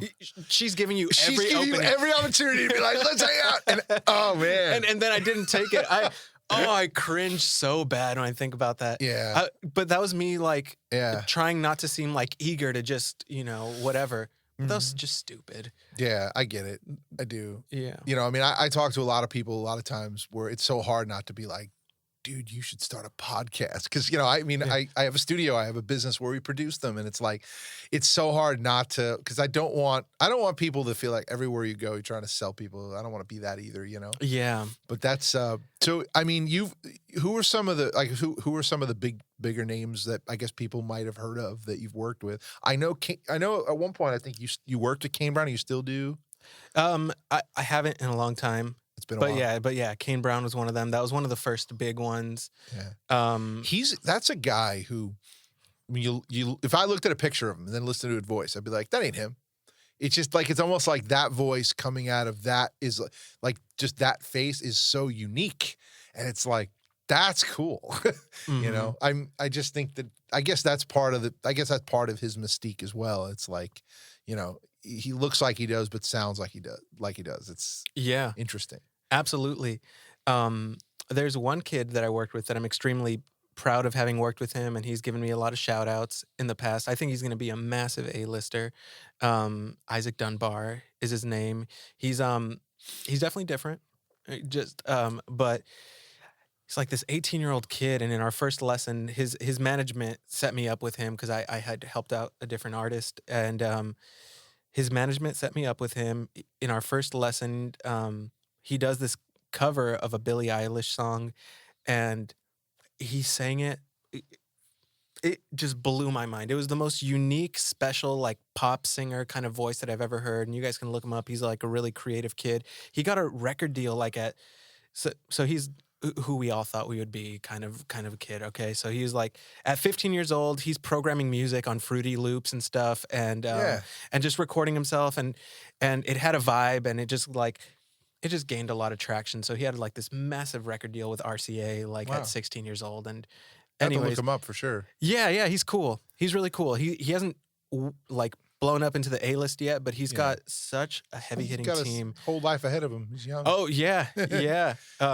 Which is pretty cool. Yeah. Yeah, so that's one of the ones that I'm most proud of. And then in our first lesson, it was kind of like with you, like saying, should I key this down? I'm like, no, maybe you should key it up. Kind of a situation. I was like, coaching him, I was like, dude, did you know you can hit these high notes with power? He's like, I guess. He's like, but I never do it. I was like, you got to do it, man. This is special. People don't know that you could do this in your music yet. Because I had done my homework and I knew the stuff that he'd released. Well, I definitely feel like, one thing that's really interesting about like, again, before I had ever taken a lesson with anything involving even like the Brett Manning stuff, I was familiar with a lot of the YouTube content and the videos, and, Brett used to always say something like, light is right, strong is wrong. Yeah. And now obviously there is some exceptions to that rule at times, but yes. What that had taught me was understanding of like, a guy like me with, especially like when I was like 80 pounds heavier, my voice had was heavier and thicker because there's just a lot more stuff to deal with. But it's like, that's what I'm used to hearing my voice sound like. You know, even when I'm talking, my voice is a bit darker. It's a bit, you know, because it's coming from a different place. Like, you know, and then understanding the just the little nuances of enunciation and just the different timbres of voice that cut through a mix and, you know, can really connect with a person. And it's interesting how, you know, just those little shifts, like where I'm resonating my voice from now talking to you is a lot different. Like I would say if I was singing a song right now in a higher key, I'm going to change where I resonate my voice a little bit to be a little brighter, a little louder, and a little more resonance. And it's like learning that power and then realizing what used to sound weird and squeaky to me at first is like, no, that's where it's the most balanced and whoa. And it's getting used to that and realizing, yo, people love that. But even though I'm like, it's weird. So I think, and most men have this thing of like, oh, I want to sound manly, you know, and I was one of those, you know. So they, like, I used to always try to push my chest voice up higher. It's exhausting. It doesn't work, you know. And it's learning all of those little things and putting them together and finding, whoa, I got this voice in me I didn't realize I had. Yeah, well, and I've heard you hit some notes that I feel so lucky to be in the room and hearing it unprocessed, real, just, you know, sitting directly in front of you. You can do some insane stuff with your voice, man. Thank you. And I mean, when I'm coaching someone like you, it's just always such a treat because I'm hearing it live and it's just for me. I mean, we're obviously working out your voice, that we're in there to work out your voice, but I get to hear that kind of stuff and it's so incredible and such a superhuman skill. Like when you like blast that high C with your perfect technique, it just it's like it's ear candy, man. So yeah, this kid was kind of not at that stage, but he was developing his mixed voice and I showed him like, hey man, you can actually hit these notes really well. And so he was all hype about that. And his biggest song to date right now is one where he decided, I'm going to use my powerful voice instead of like this softer, low-key, whispery thing, you know, that's like super trendy. And that song is his biggest one so far. And he gave me the credit for it, which I really appreciated. He's like, yeah, after our lesson, you know, I was like, okay, I'll try to write like this. And so that's one of the ones that I'm very excited about. But it's really everybody. You know? See, you know, the hard thing is like it's hard for me to do writing sessions after I come from a vocal session with you because a lot of times it's like, okay, the voice is on.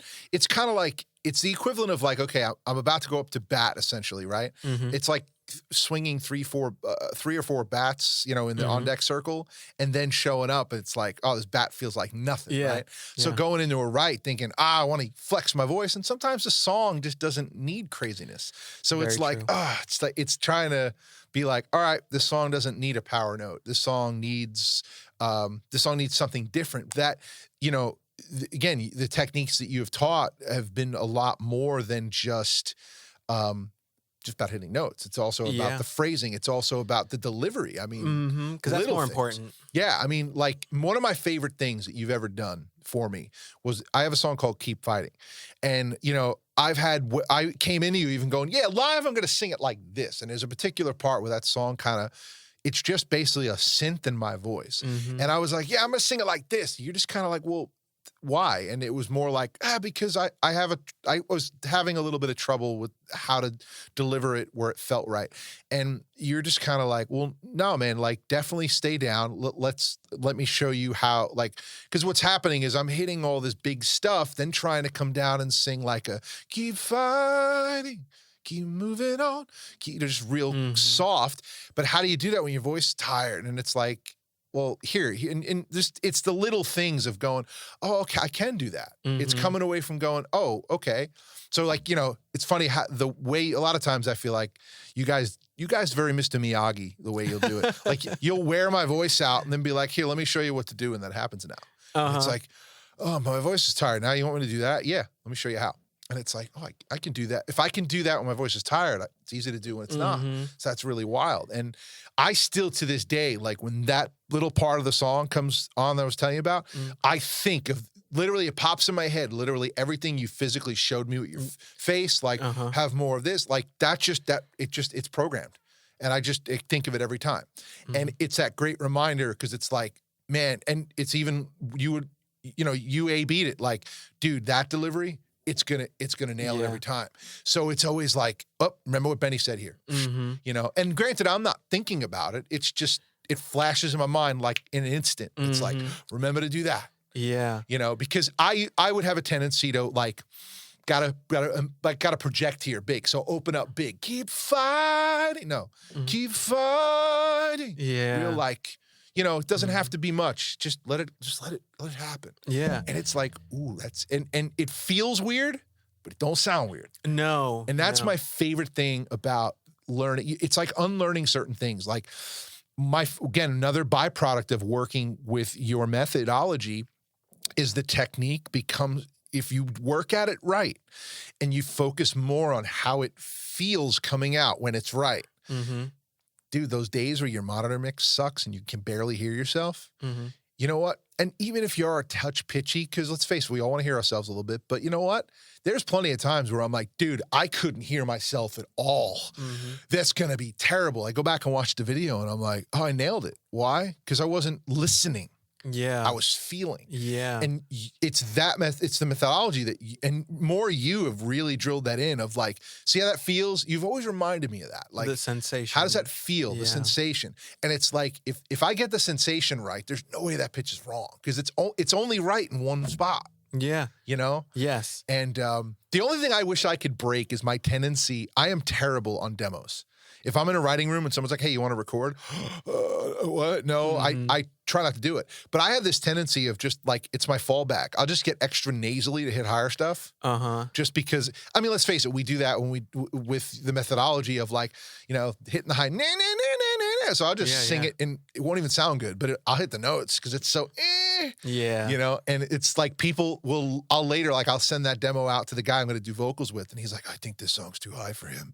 And it's just like, and I get there and I nail it. And he's like, yeah, why do you do that with demos? It's like, because my voice ain't warmed up. And I'm just like, oh, it just needs to hit the note. I don't care. Yeah. And I really wish I'd stopped doing that. Yeah. I think we all have like our little fallback default quirks that we do. Yeah. When, for whatever reason, we just feel like we have to do them. Yeah. Yeah. They're, I don't want to use the word hilarious, but it's our different quirks are just really funny to me. I get a kick out of it. Not so much the vocal quirks, but more just that we chose to do something that we didn't need to do. Yeah. Or even just like, you know what I get a kick out of? This is like so silly, but just hearing the sounds that people make when they mess up, not vocally, but after they mess up a take. Like there's one guy, grown man, like played football professionally or whatever. And he messes up like something. He starts singing. He goes, oh. It's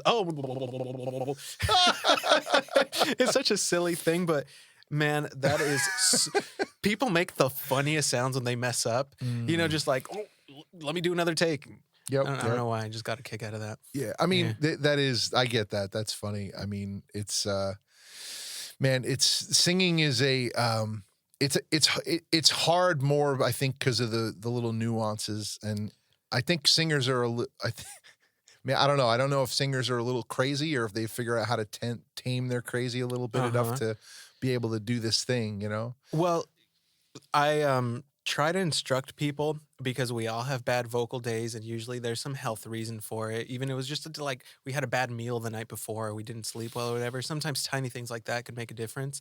But singers are so, including myself, so like prone to being irrational and neurotic about the voice. So people hit me up who are amazing singers who have taken so many lessons and they know how to warm up their voice and everything. And they're having one bad day and they're like, I don't know what's happened to my technique, but I can't hit these notes anymore and I'm freaking out. And it's just one day and it might have just been 10 minutes ago they started singing and they're like freaking out. Yeah. And you just have to remind people like, hey, you have a physical instrument and there's other factors that affect it. And I guarantee you didn't just magically like suddenly have this terrible technical regress where now you suck at singing and you used to be good. You're just having a bad vocal day. Yeah. That's all it comes down to. You know, my biggest struggle with my voice this year is, I mean, I haven't been in a bunch this year, but I think I did 12 shows. No, gosh, not even. I don't think I did 12. It might have been like 8. I just took it easy this year. Like, hey, if people ask me to go, I'll come.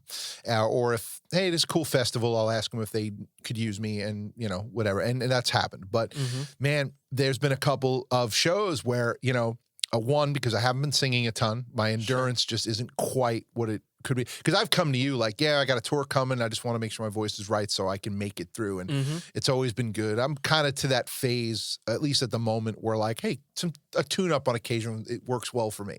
Definitely want to dive back in as I start creating more to try to unlock more of my voice. I don't think the voice ever stops, you know, gaining ability. You just have to want it. And there has to, for me, it has to be a necessity. I have to be like, I want to do things I've never done before and have a clear objective. I think I'm to that level. But man, the heat, ooh. I mean, you know, I used to be able to just, you know, I could sing for 2 hours in 90-degree heat, didn't matter. Now it's like, oh, endurance ain't quite there. And it's like, what do you feel when you start going through it? I mean, first off, it's like, well, I mean, it's almost typical dehydration symptoms. Your chest is heavy, so it's harder to take the deep breaths, you know? And it's just pure dryness. But it's like a dryness that even water isn't going to fix. And you're inhaling hot air on top of that, right? Yeah. So yeah. So it's just you're in trouble, you know. And to the point where, like, you know, you like, for me, I'll make the decision of like, okay, I got 2 more left in the set. I don't think I can. I don't know. I mean, I have bailed. I've been like, thank you. No way. Because the next song coming up, imagine what, like, I have a song called Making Moves that has, and the more I sing this song, the better I get at this part. But even this was a stretch in the studio of just having to nail this, like, I'm making moves. And that's hard to do initially. Try doing it when you're taking a deep breath it's extra work. And then it's like everything's just, it's like moves, and it's like, ooh. And, you know, I've actually tried to push through, and I'm like, okay, so I use my showmanship after the first one of, come on, you do it. And thankfully they do it, and there is a backup vocal track that is giving a little bit of it for them. But it's like, oh, if I don't. No. Hot. Somebody started moving that earlier in the set because I'm like, it's a fun song. I don't want to cut it. But you actually had taught me about how you really do got to focus on, hey, what point in the set do I want to do this song?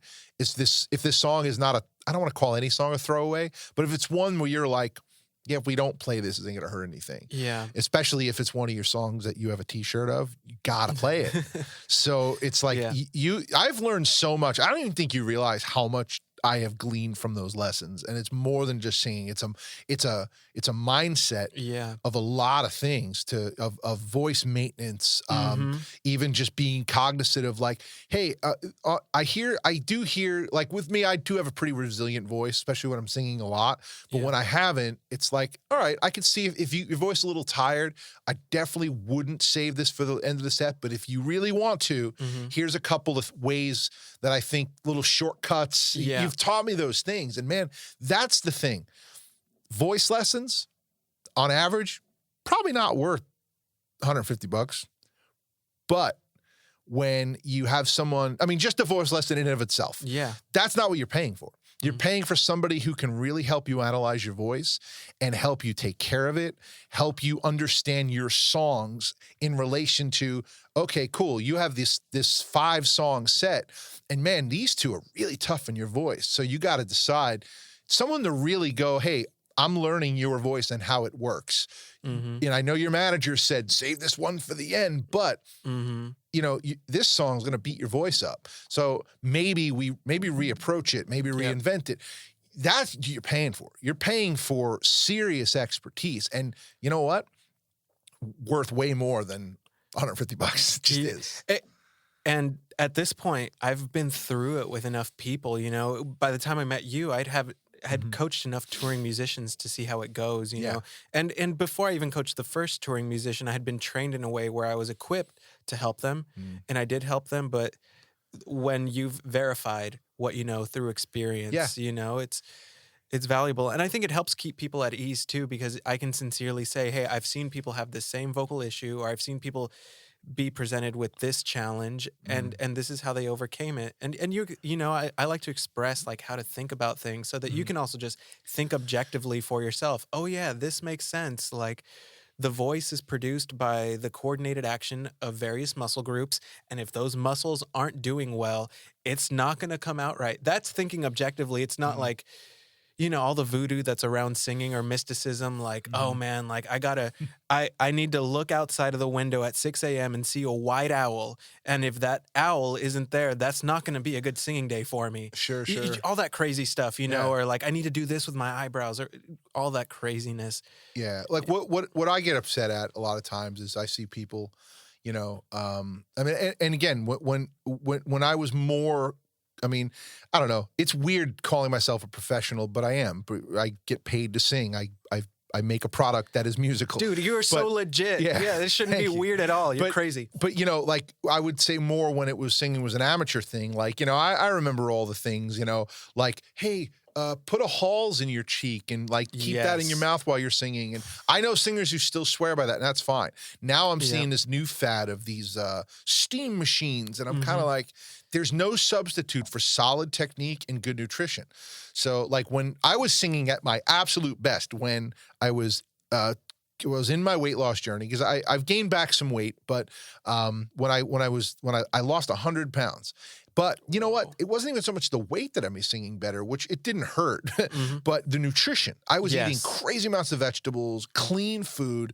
I mean, I still don't eat a whole lot of sugary stuff, but like, you know, it was very light dairy, just very, I mean, if someone examined my diet, they'd be like, good job. Yeah. And you know what? I had way more energy, way more range. I mean, I could sing for days. Didn't matter. And it's like, that stuff is what's going to help you, not some steam machine and all these special teas, even though those are great. Those are great things. Yes.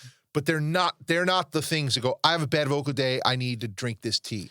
Yep. Also, little side notes as I'm talking about tea, and I didn't mean to cut you off there. All good. But I want to think if you're even a little bit overweight, even a little bit, honestly, I don't even think if just in general, I personally don't think anybody should be drinking throat coat tea. And the reason I say that is that it includes an ingredient that a lot of people don't understand is harmful, which is licorice. And if anytime people swear throat coat. Well, then I wonder, why am I on stage having heart palpitations? Yeah. Why is my heart rate elevated and there's nothing I can do about it? One of the worst teas you can drink as a singer before a performance. Now, if you're home and you're fighting off a cold, and maybe it's a good remedy then, but there are so many better teas and things to drink for your throat than that. It is a dangerous, dangerous tea. Please don't sue me, company that makes throat coat tea. But from experience, I've almost been in the hospital from that stuff. Oh my goodness. It's just, you know, I just kept drinking cup after cup after cup, thinking this is what's going to save my voice. And next thing you know, I'm laying in a bed like, why is my heart doing weird things? You know? Yeah. And it's like, you know, you tell them, well, I've been drinking throat coat tea all night, and plus the caffeine that's in it, it doesn't help. It's a very, very bad, awful tea. Don't drink it, please. And here's the thing. Singers need to regulate mucus levels on their vocal cords. You can't have too much or too little. So sometimes teas are just a bad idea in general, because you might already have the optimum balance of mucus on your vocal cords, and then teas are just going to cut that and dry out your voice. Yeah. Just, you know what's fascinating? Some of my like quote unquote healthiest students who are, you know, doing all the working out and drinking all the veggie juices and alkaline waters and whatever, have had some of the driest voices. And they've all consistently gone to doctors who have told them they were dehydrated, and they're shocked because they're drinking like a gallon of alkaline water and all these teas and all these veggie juices. Well, it turns out if you're just pumping your body with alkalinic stuff all the time, that's going to dry things out. Yeah. And you're also flushing out minerals as well. You know, if you're drinking too much water, you can actually be dehydrating yourself, especially if you're drinking the wrong kind of water. So that stuff is really fascinating for singers, because it means that your body's producing less mucus.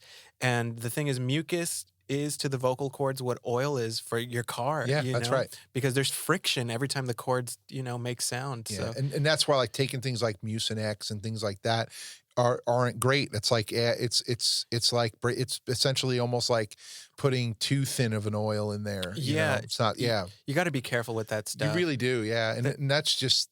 I mean, that's just one little example of the many things. With the throat coat tea, yeah. But on the flip side of it, there's almost like this placebo thing where people are used to it and it's their little comfort zone, part of their ritual. And so, especially if I'm working with someone new, I'm not going to take the ritual away from them that gives them comfort, But no, I get it. But I'm with you about that tea specifically. Yeah. I mean, I've done all the things. I've done all the things that people do. Mm-hmm. Taking Sudafed before a show, which that'll give you. Honestly, Sudafed the only benefit to Sudafed will be it will help you breathe better because especially if you're not sick. Mm-hmm. I used to take 2-3 Sudafed before I played ice hockey. Yeah. And, they actually, they banned it in the NHL because guys would, take 5, 6, 7 of them, get all hopped up on the main ingredient. It'll give you a ton of energy, but it'll dry the heck out of your vocal cords. Yeah. Crazy. So, what was I going to say later? Or earlier, you had brought up, I don't know what brought my mind back to this train of thought, but just talking about some of the professionals that I've worked with or whatever, the kid that I mentioned, he's great and everything, but every individual has a different path, and I'm so excited about each one of them, So it's hard to pick one person. So just in case I sounded overly enthusiastic about one person, one of my most favorite vocal coaching moments ever just happened recently. Oh yeah, it was a 62-year-old woman who I was about to ask you that, actually. You read my mind. I was literally going to change the subject and go, so tell me what some of the more rewarding situations are. This one was so crazy. And I'm going to talk about the technique, but there's this bigger story to it. But she's 62 years old. I absolutely love her. You meet people who you felt like you've kind of known your whole life and that kind of a thing. But she's amazing. Been working on voice really diligently for the last 7 months that we've been working together. And, had this breakthrough moment where her voice, it would kind of top out at a certain range in her head voice. And then out of nowhere, we've been chipping away at this, but then it finally worked.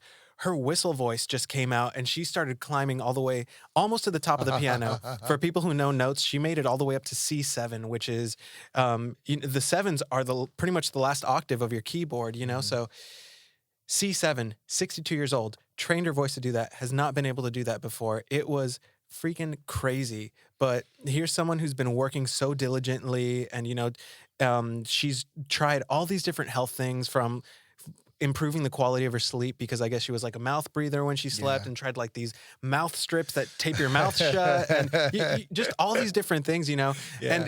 And she would like preface it by like, Benny, you're gonna think I'm crazy, but look at what I'm trying.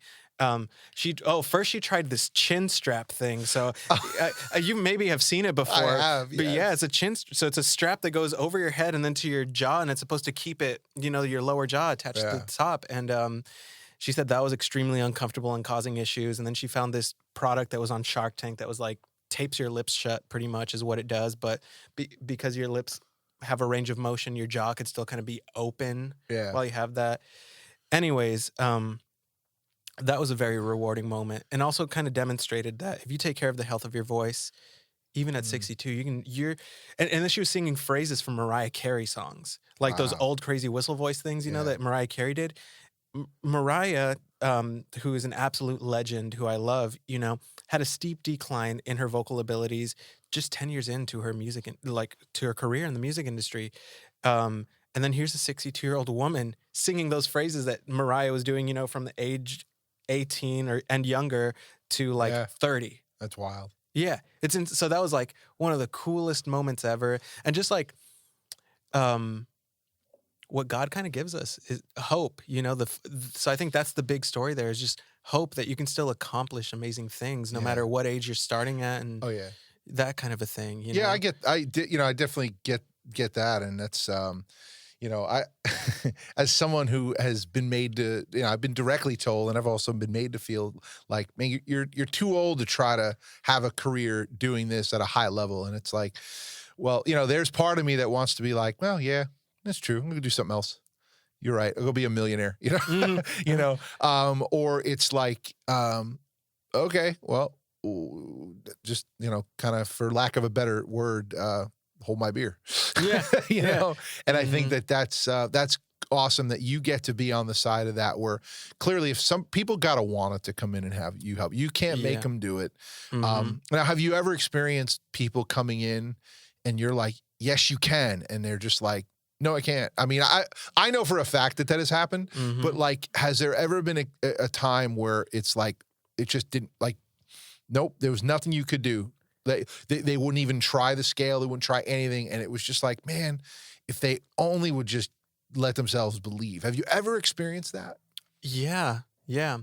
And it's frustrating, but I'm not a psychologist, you know, and that's not my job professionally. So yeah, I can help as a coach, and usually, you know, what helps is you prove to them that they can do it by tricking their voice and doing all the, you know, vocal wizardry stuff. You prove to them that they can do it, and then they start to believe it. But yeah, there's like some people who I liken to like freaking amazing boxers who have knockout power and they have the accuracy and everything, but they just won't throw the punch. They just don't believe. Yeah. They just won't believe. Even when you've demonstrated it time and time again, it's always the same. Well, I'll never be as good as Chris Stapleton or whatever, Torrin Wells, or you just name all the high voices or crazy iconic voices. They're like, I'll never be that good. Speaking of Torrin Wells, I think that's the only time I hated you was when you were like, so, hey, I want you to sing this Torrin Wells song. I really think you could be good at doing these runs. You know, you just got to, because runs were just never really a strong suit. I still aren't, I mean, not great, but I'm better than I was. But you're like, hey, let's work through this song. And I'm just like, holy crap, man. Like, that was a workout. And I hated you during it, but man, you showed me like, yeah, you can. See what you just did? Oh, damn, I can do it. Yeah, and that's typically the approach, you know, if someone doesn't believe that they can do it. Yeah. Because at the end of the day, it is just skill sets. And some people grow up in environments where they're exposed to music with a lot of vocal runs, and they're getting their reps in from a young age. Yeah. You know, so of course, you know, if you were listening to R&B or soul music or gospel, you know, where they're doing all that kind of stuff, from the womb, you come out and then you're imitating it when you're 3 years old. By the time you're 13 years old, you've had 10 years of repetitions trying to do that kind of stuff. You know what it's like sometimes? I feel like when there's been times when you're like, hey, I think it's time for you to really work on this skill set. So sometimes it's like, because let's face it, what do we singers do? We find the things that we're good at in our voice that we like to do, and we repeat it as often as we can. Yeah. Right? And that's not a bad thing. But what that does a lot of times is make us stray away from things that we probably could do. So what it's almost like sometimes is like Rocky III. I love movie references. All right. He gets, wasn't Rocky III. Let me back up. Movie reference correction. Rocky II. Okay, he had almost beat Apollo Creed in the first one, you know, went down to the wire, got a rematch, and now it's like, all right, now they got film to watch. He's probably gonna beat you. So here's what we're gonna do: we're gonna turn you into a right-handed fighter because he was the southpaw, right? We're turning you into right. So they made him train. They tied his left hand behind his back and made him work on all his punches, turned him into a right-handed fighter, and then they switched back later. They did, but. How do you take a guy who's been left-handed his whole life, always threw punches left, now you make him do it right?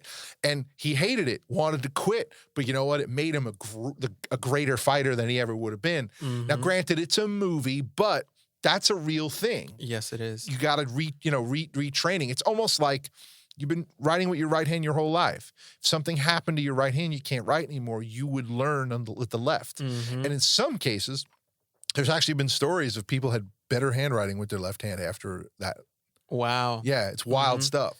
Or there are people who are like, they tell you, like with certain sports with your kids, like, okay, their dominant hand's their right hand, right? Like if they play hockey or lacrosse, well, let them try it left-handed. And you know what? A lot of times left-handed, they have a more powerful shot. It's like what initially felt natural, switching actually was better. So sometimes leaning into what you're think you're not good at could actually become one of your greatest skills. And I find that in my own life, and that's true. And again, I've discovered that like ever since discovering like, you know what, man, the runs, I can do them and I just need to work at them. And it's actually like I was in a songwrite. I think another artist is cutting the song, but you know, I came up at I came up with the melody, but it was like this hook where it's like, it's so hard to believe. Now I normally wouldn't have been even thinking that way, but I'm like, well, that's kind of, and I think it was a higher key than that. I'm just, this is a podcast. I get one shot, I mean, it sounded nice there too. So. Yeah, but I mean, I think it was more of like a hard to believe. It's just really up there. But it was like, I don't normally think in terms of that, but because it's like, hey, I can do this around some people and not feel embarrassed. It's opened up my melody ability. It's opened up those things. And it all started with me hating you for going, hey man, we should have you sing through this song. And it's like, why? Okay. Now I don't argue. I never argue or push back. No. Have you ever had people, now let me just call one thing out. If you're not familiar with Brett Manning's, ways or methods, sometimes you might come across a video and you're hearing some really weird sounds. Yep.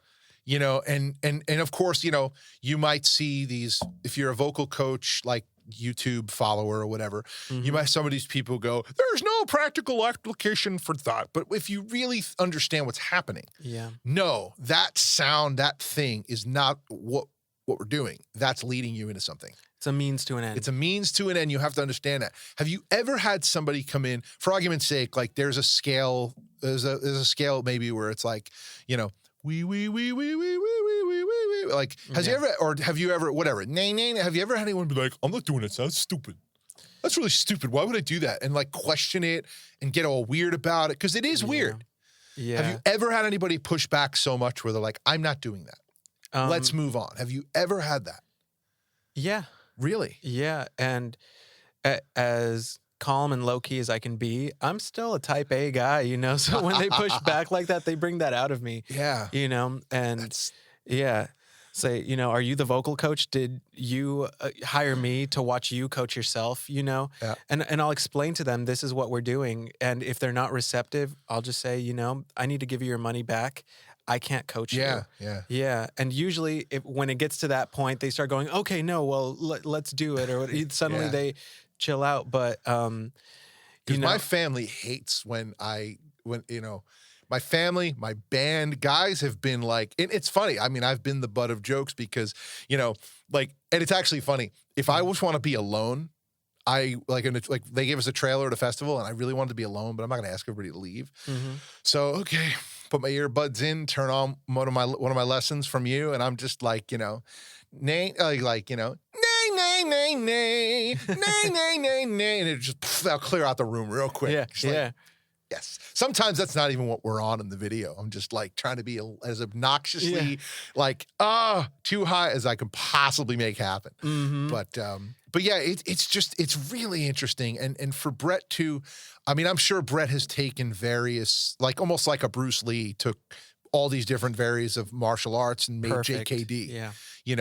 And so it's, I would like, you hear people all the time like, it's SLS. It's a little bit of that.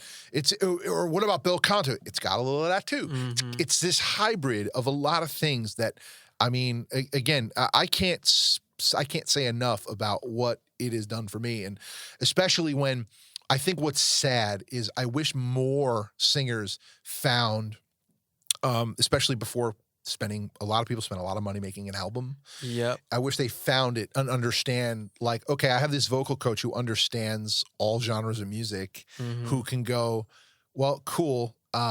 You want to put out pop music, right? So you don't want to sing like this. You don't want to enunciate like this because it's not the genre. It doesn't fit. Yeah, it needs to be more spoken. And most people, myself included, I remember when I first started singing, like any song that had a very like, breathy, like spoken, I'm like, I don't know how to do that. I can't do that. I can't do it on pitch. What is that? That's crazy.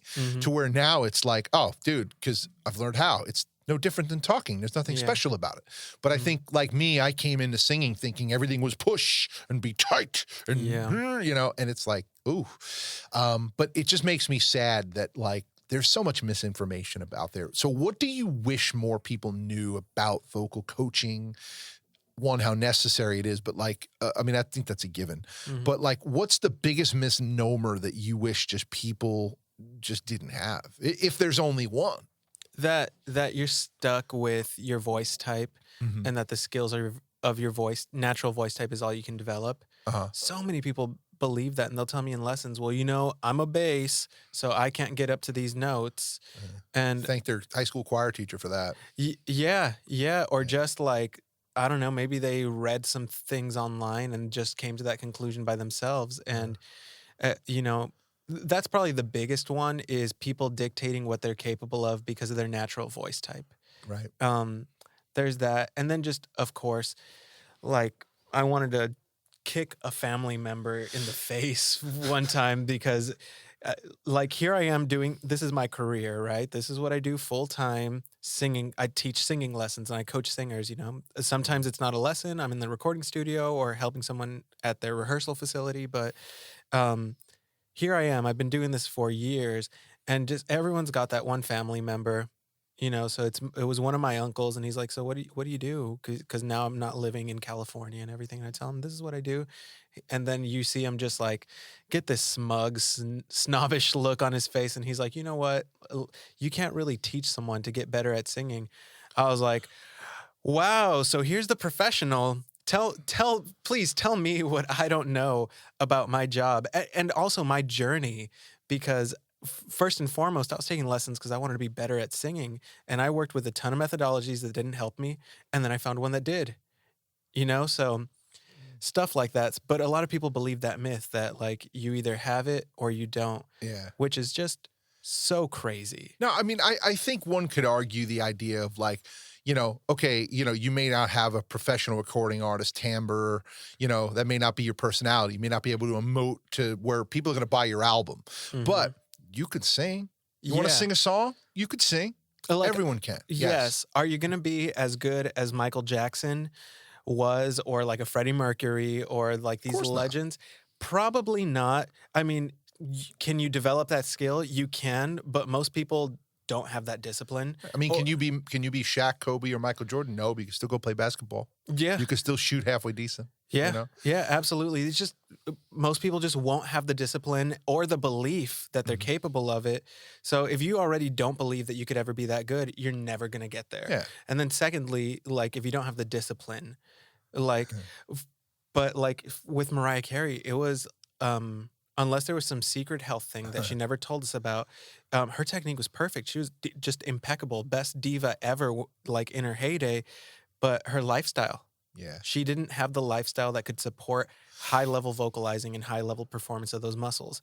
Had she, you know, made the sacrifices that she needed to make, the lifestyle sacrifices, she could have kept her voice super healthy and continued on. There's like this 56-year-old that's killing it on The Voice right now.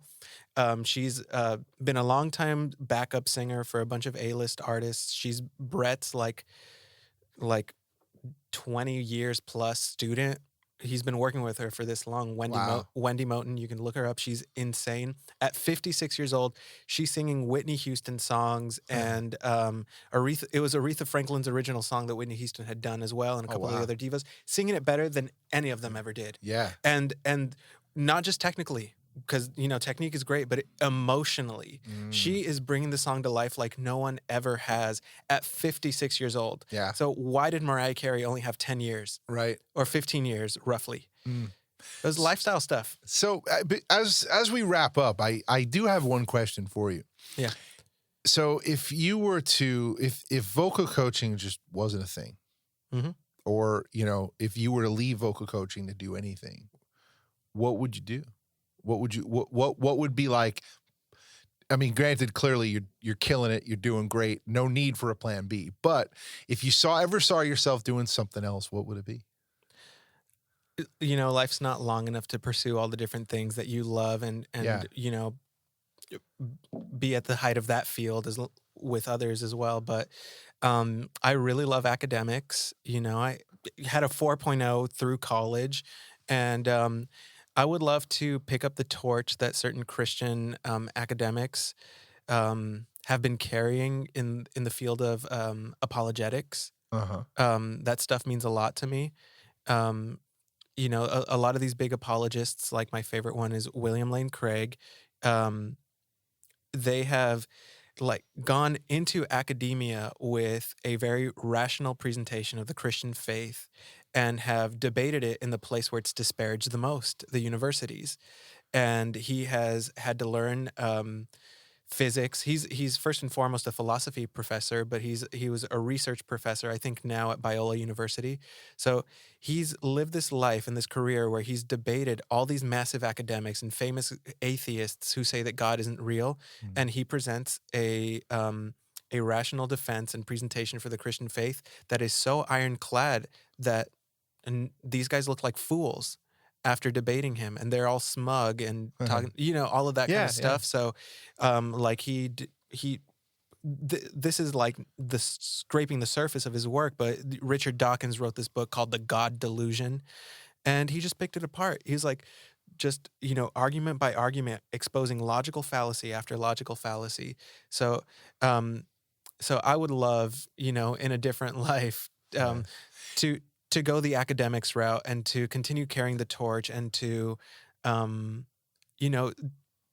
people think that you have to check your brains out at the door when you become a Christian. Yeah. And that's not true whatsoever. God created this world. He created it with a structure that is discernible. That's why science is able to exist. And I think that people need to know that, because a lot of Christians think that you can't think rationally about the Christian faith because it's irrational or non-rational. It's just something that you have to take by faith, and that's it. But it's like the Bible says, the heavens declare the glory of the Lord, and I think the world around us does as well. So yeah. Well, that's amazing. And I mean, I know that a lot of people who come on to this podcast have talked about books by like N.T. Wright, and a lot of that stuff. I mean, maybe some of that does tie in, but to what you're talking about. But what's funny is when you reminded me of some like debates. I remember finding a debate. It was this debate that who was it that hosted it? Kirk Cameron had hosted something. It was a long time ago. And he had somebody on, and their point was, well, we're going to debate this existence of God without using the Bible. Mm-hmm.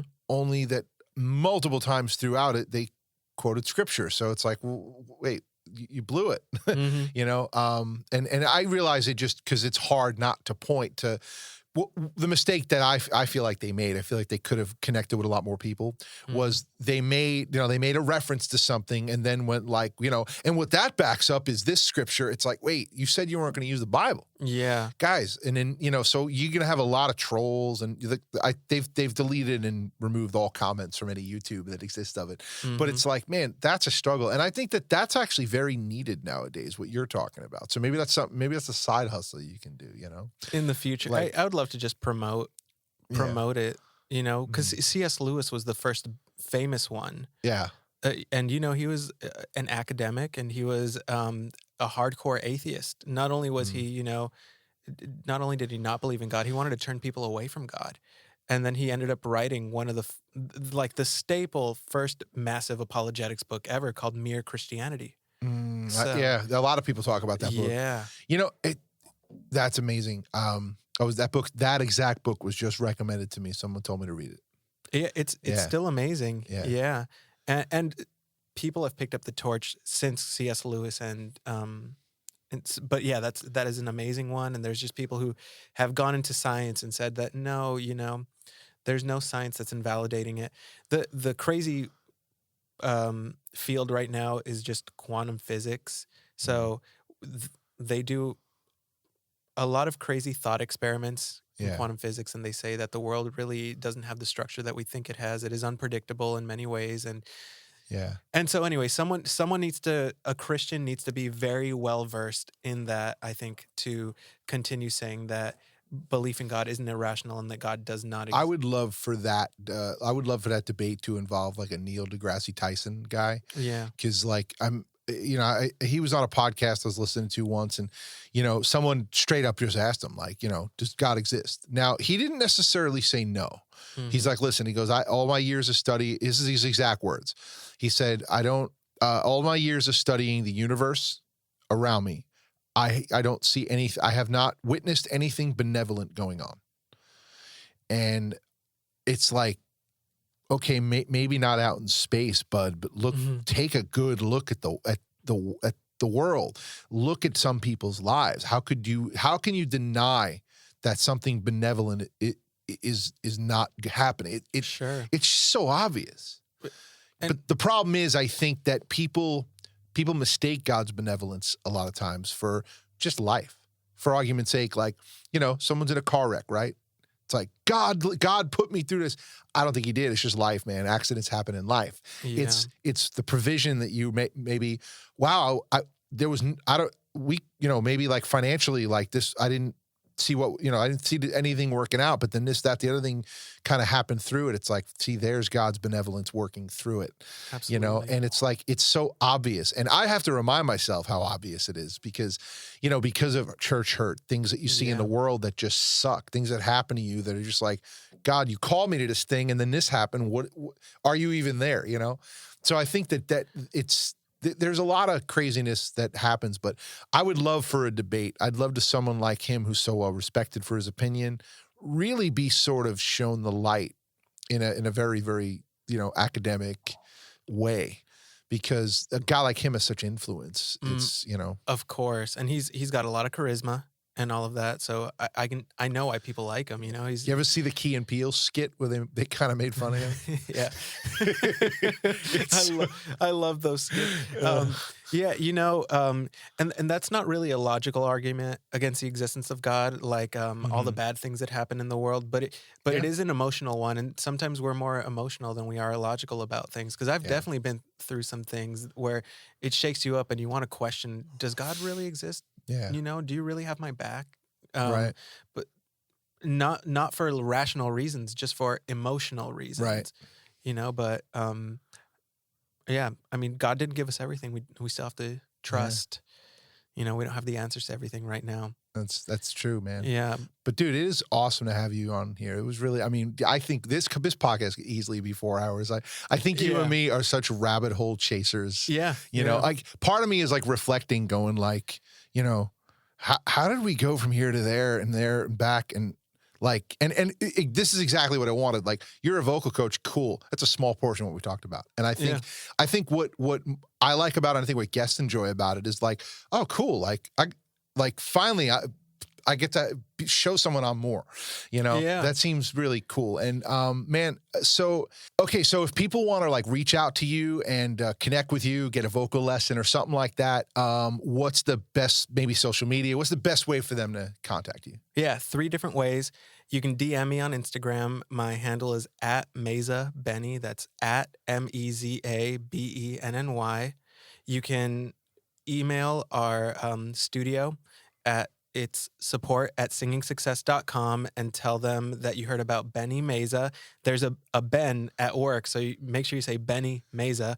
So that's support@singingsuccess.com, or you can call the office at 615-866-1099. And I promise you that if you do connect with Benny and you just choose to work with him, it will be nothing short of awesome. And he didn't mention this, but I'm going to, because, I really, really want you to connect with him.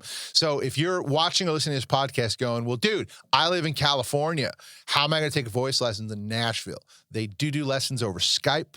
It's very well done. It's, it's very possible to do. And it's just as effective as working inside the studio. I've taught people from scratch who were terrible singers purely on Skype, and they've had amazing results. Yeah. So don't be afraid to reach out. And they're very good communicators over at Singing Success. So don't be afraid to reach out and ask questions. They'll answer them. And at the very least, try one lesson. You won't be sorry. And I will say, like I said, from the beginning of working with this guy, I thought I couldn't get any better. And it's every time I work with him, I come away with something that just continues to push me to want to be better and just really helps me rediscover my passion for singing. Because sometimes that's what you need, right? So just like, again, to bring back a movie reference, Rocky Balboa, sometimes you need someone to go, what's the matter with you? There is no tomorrow. But Benny Meza, he's awesome. That's official. Wrap it.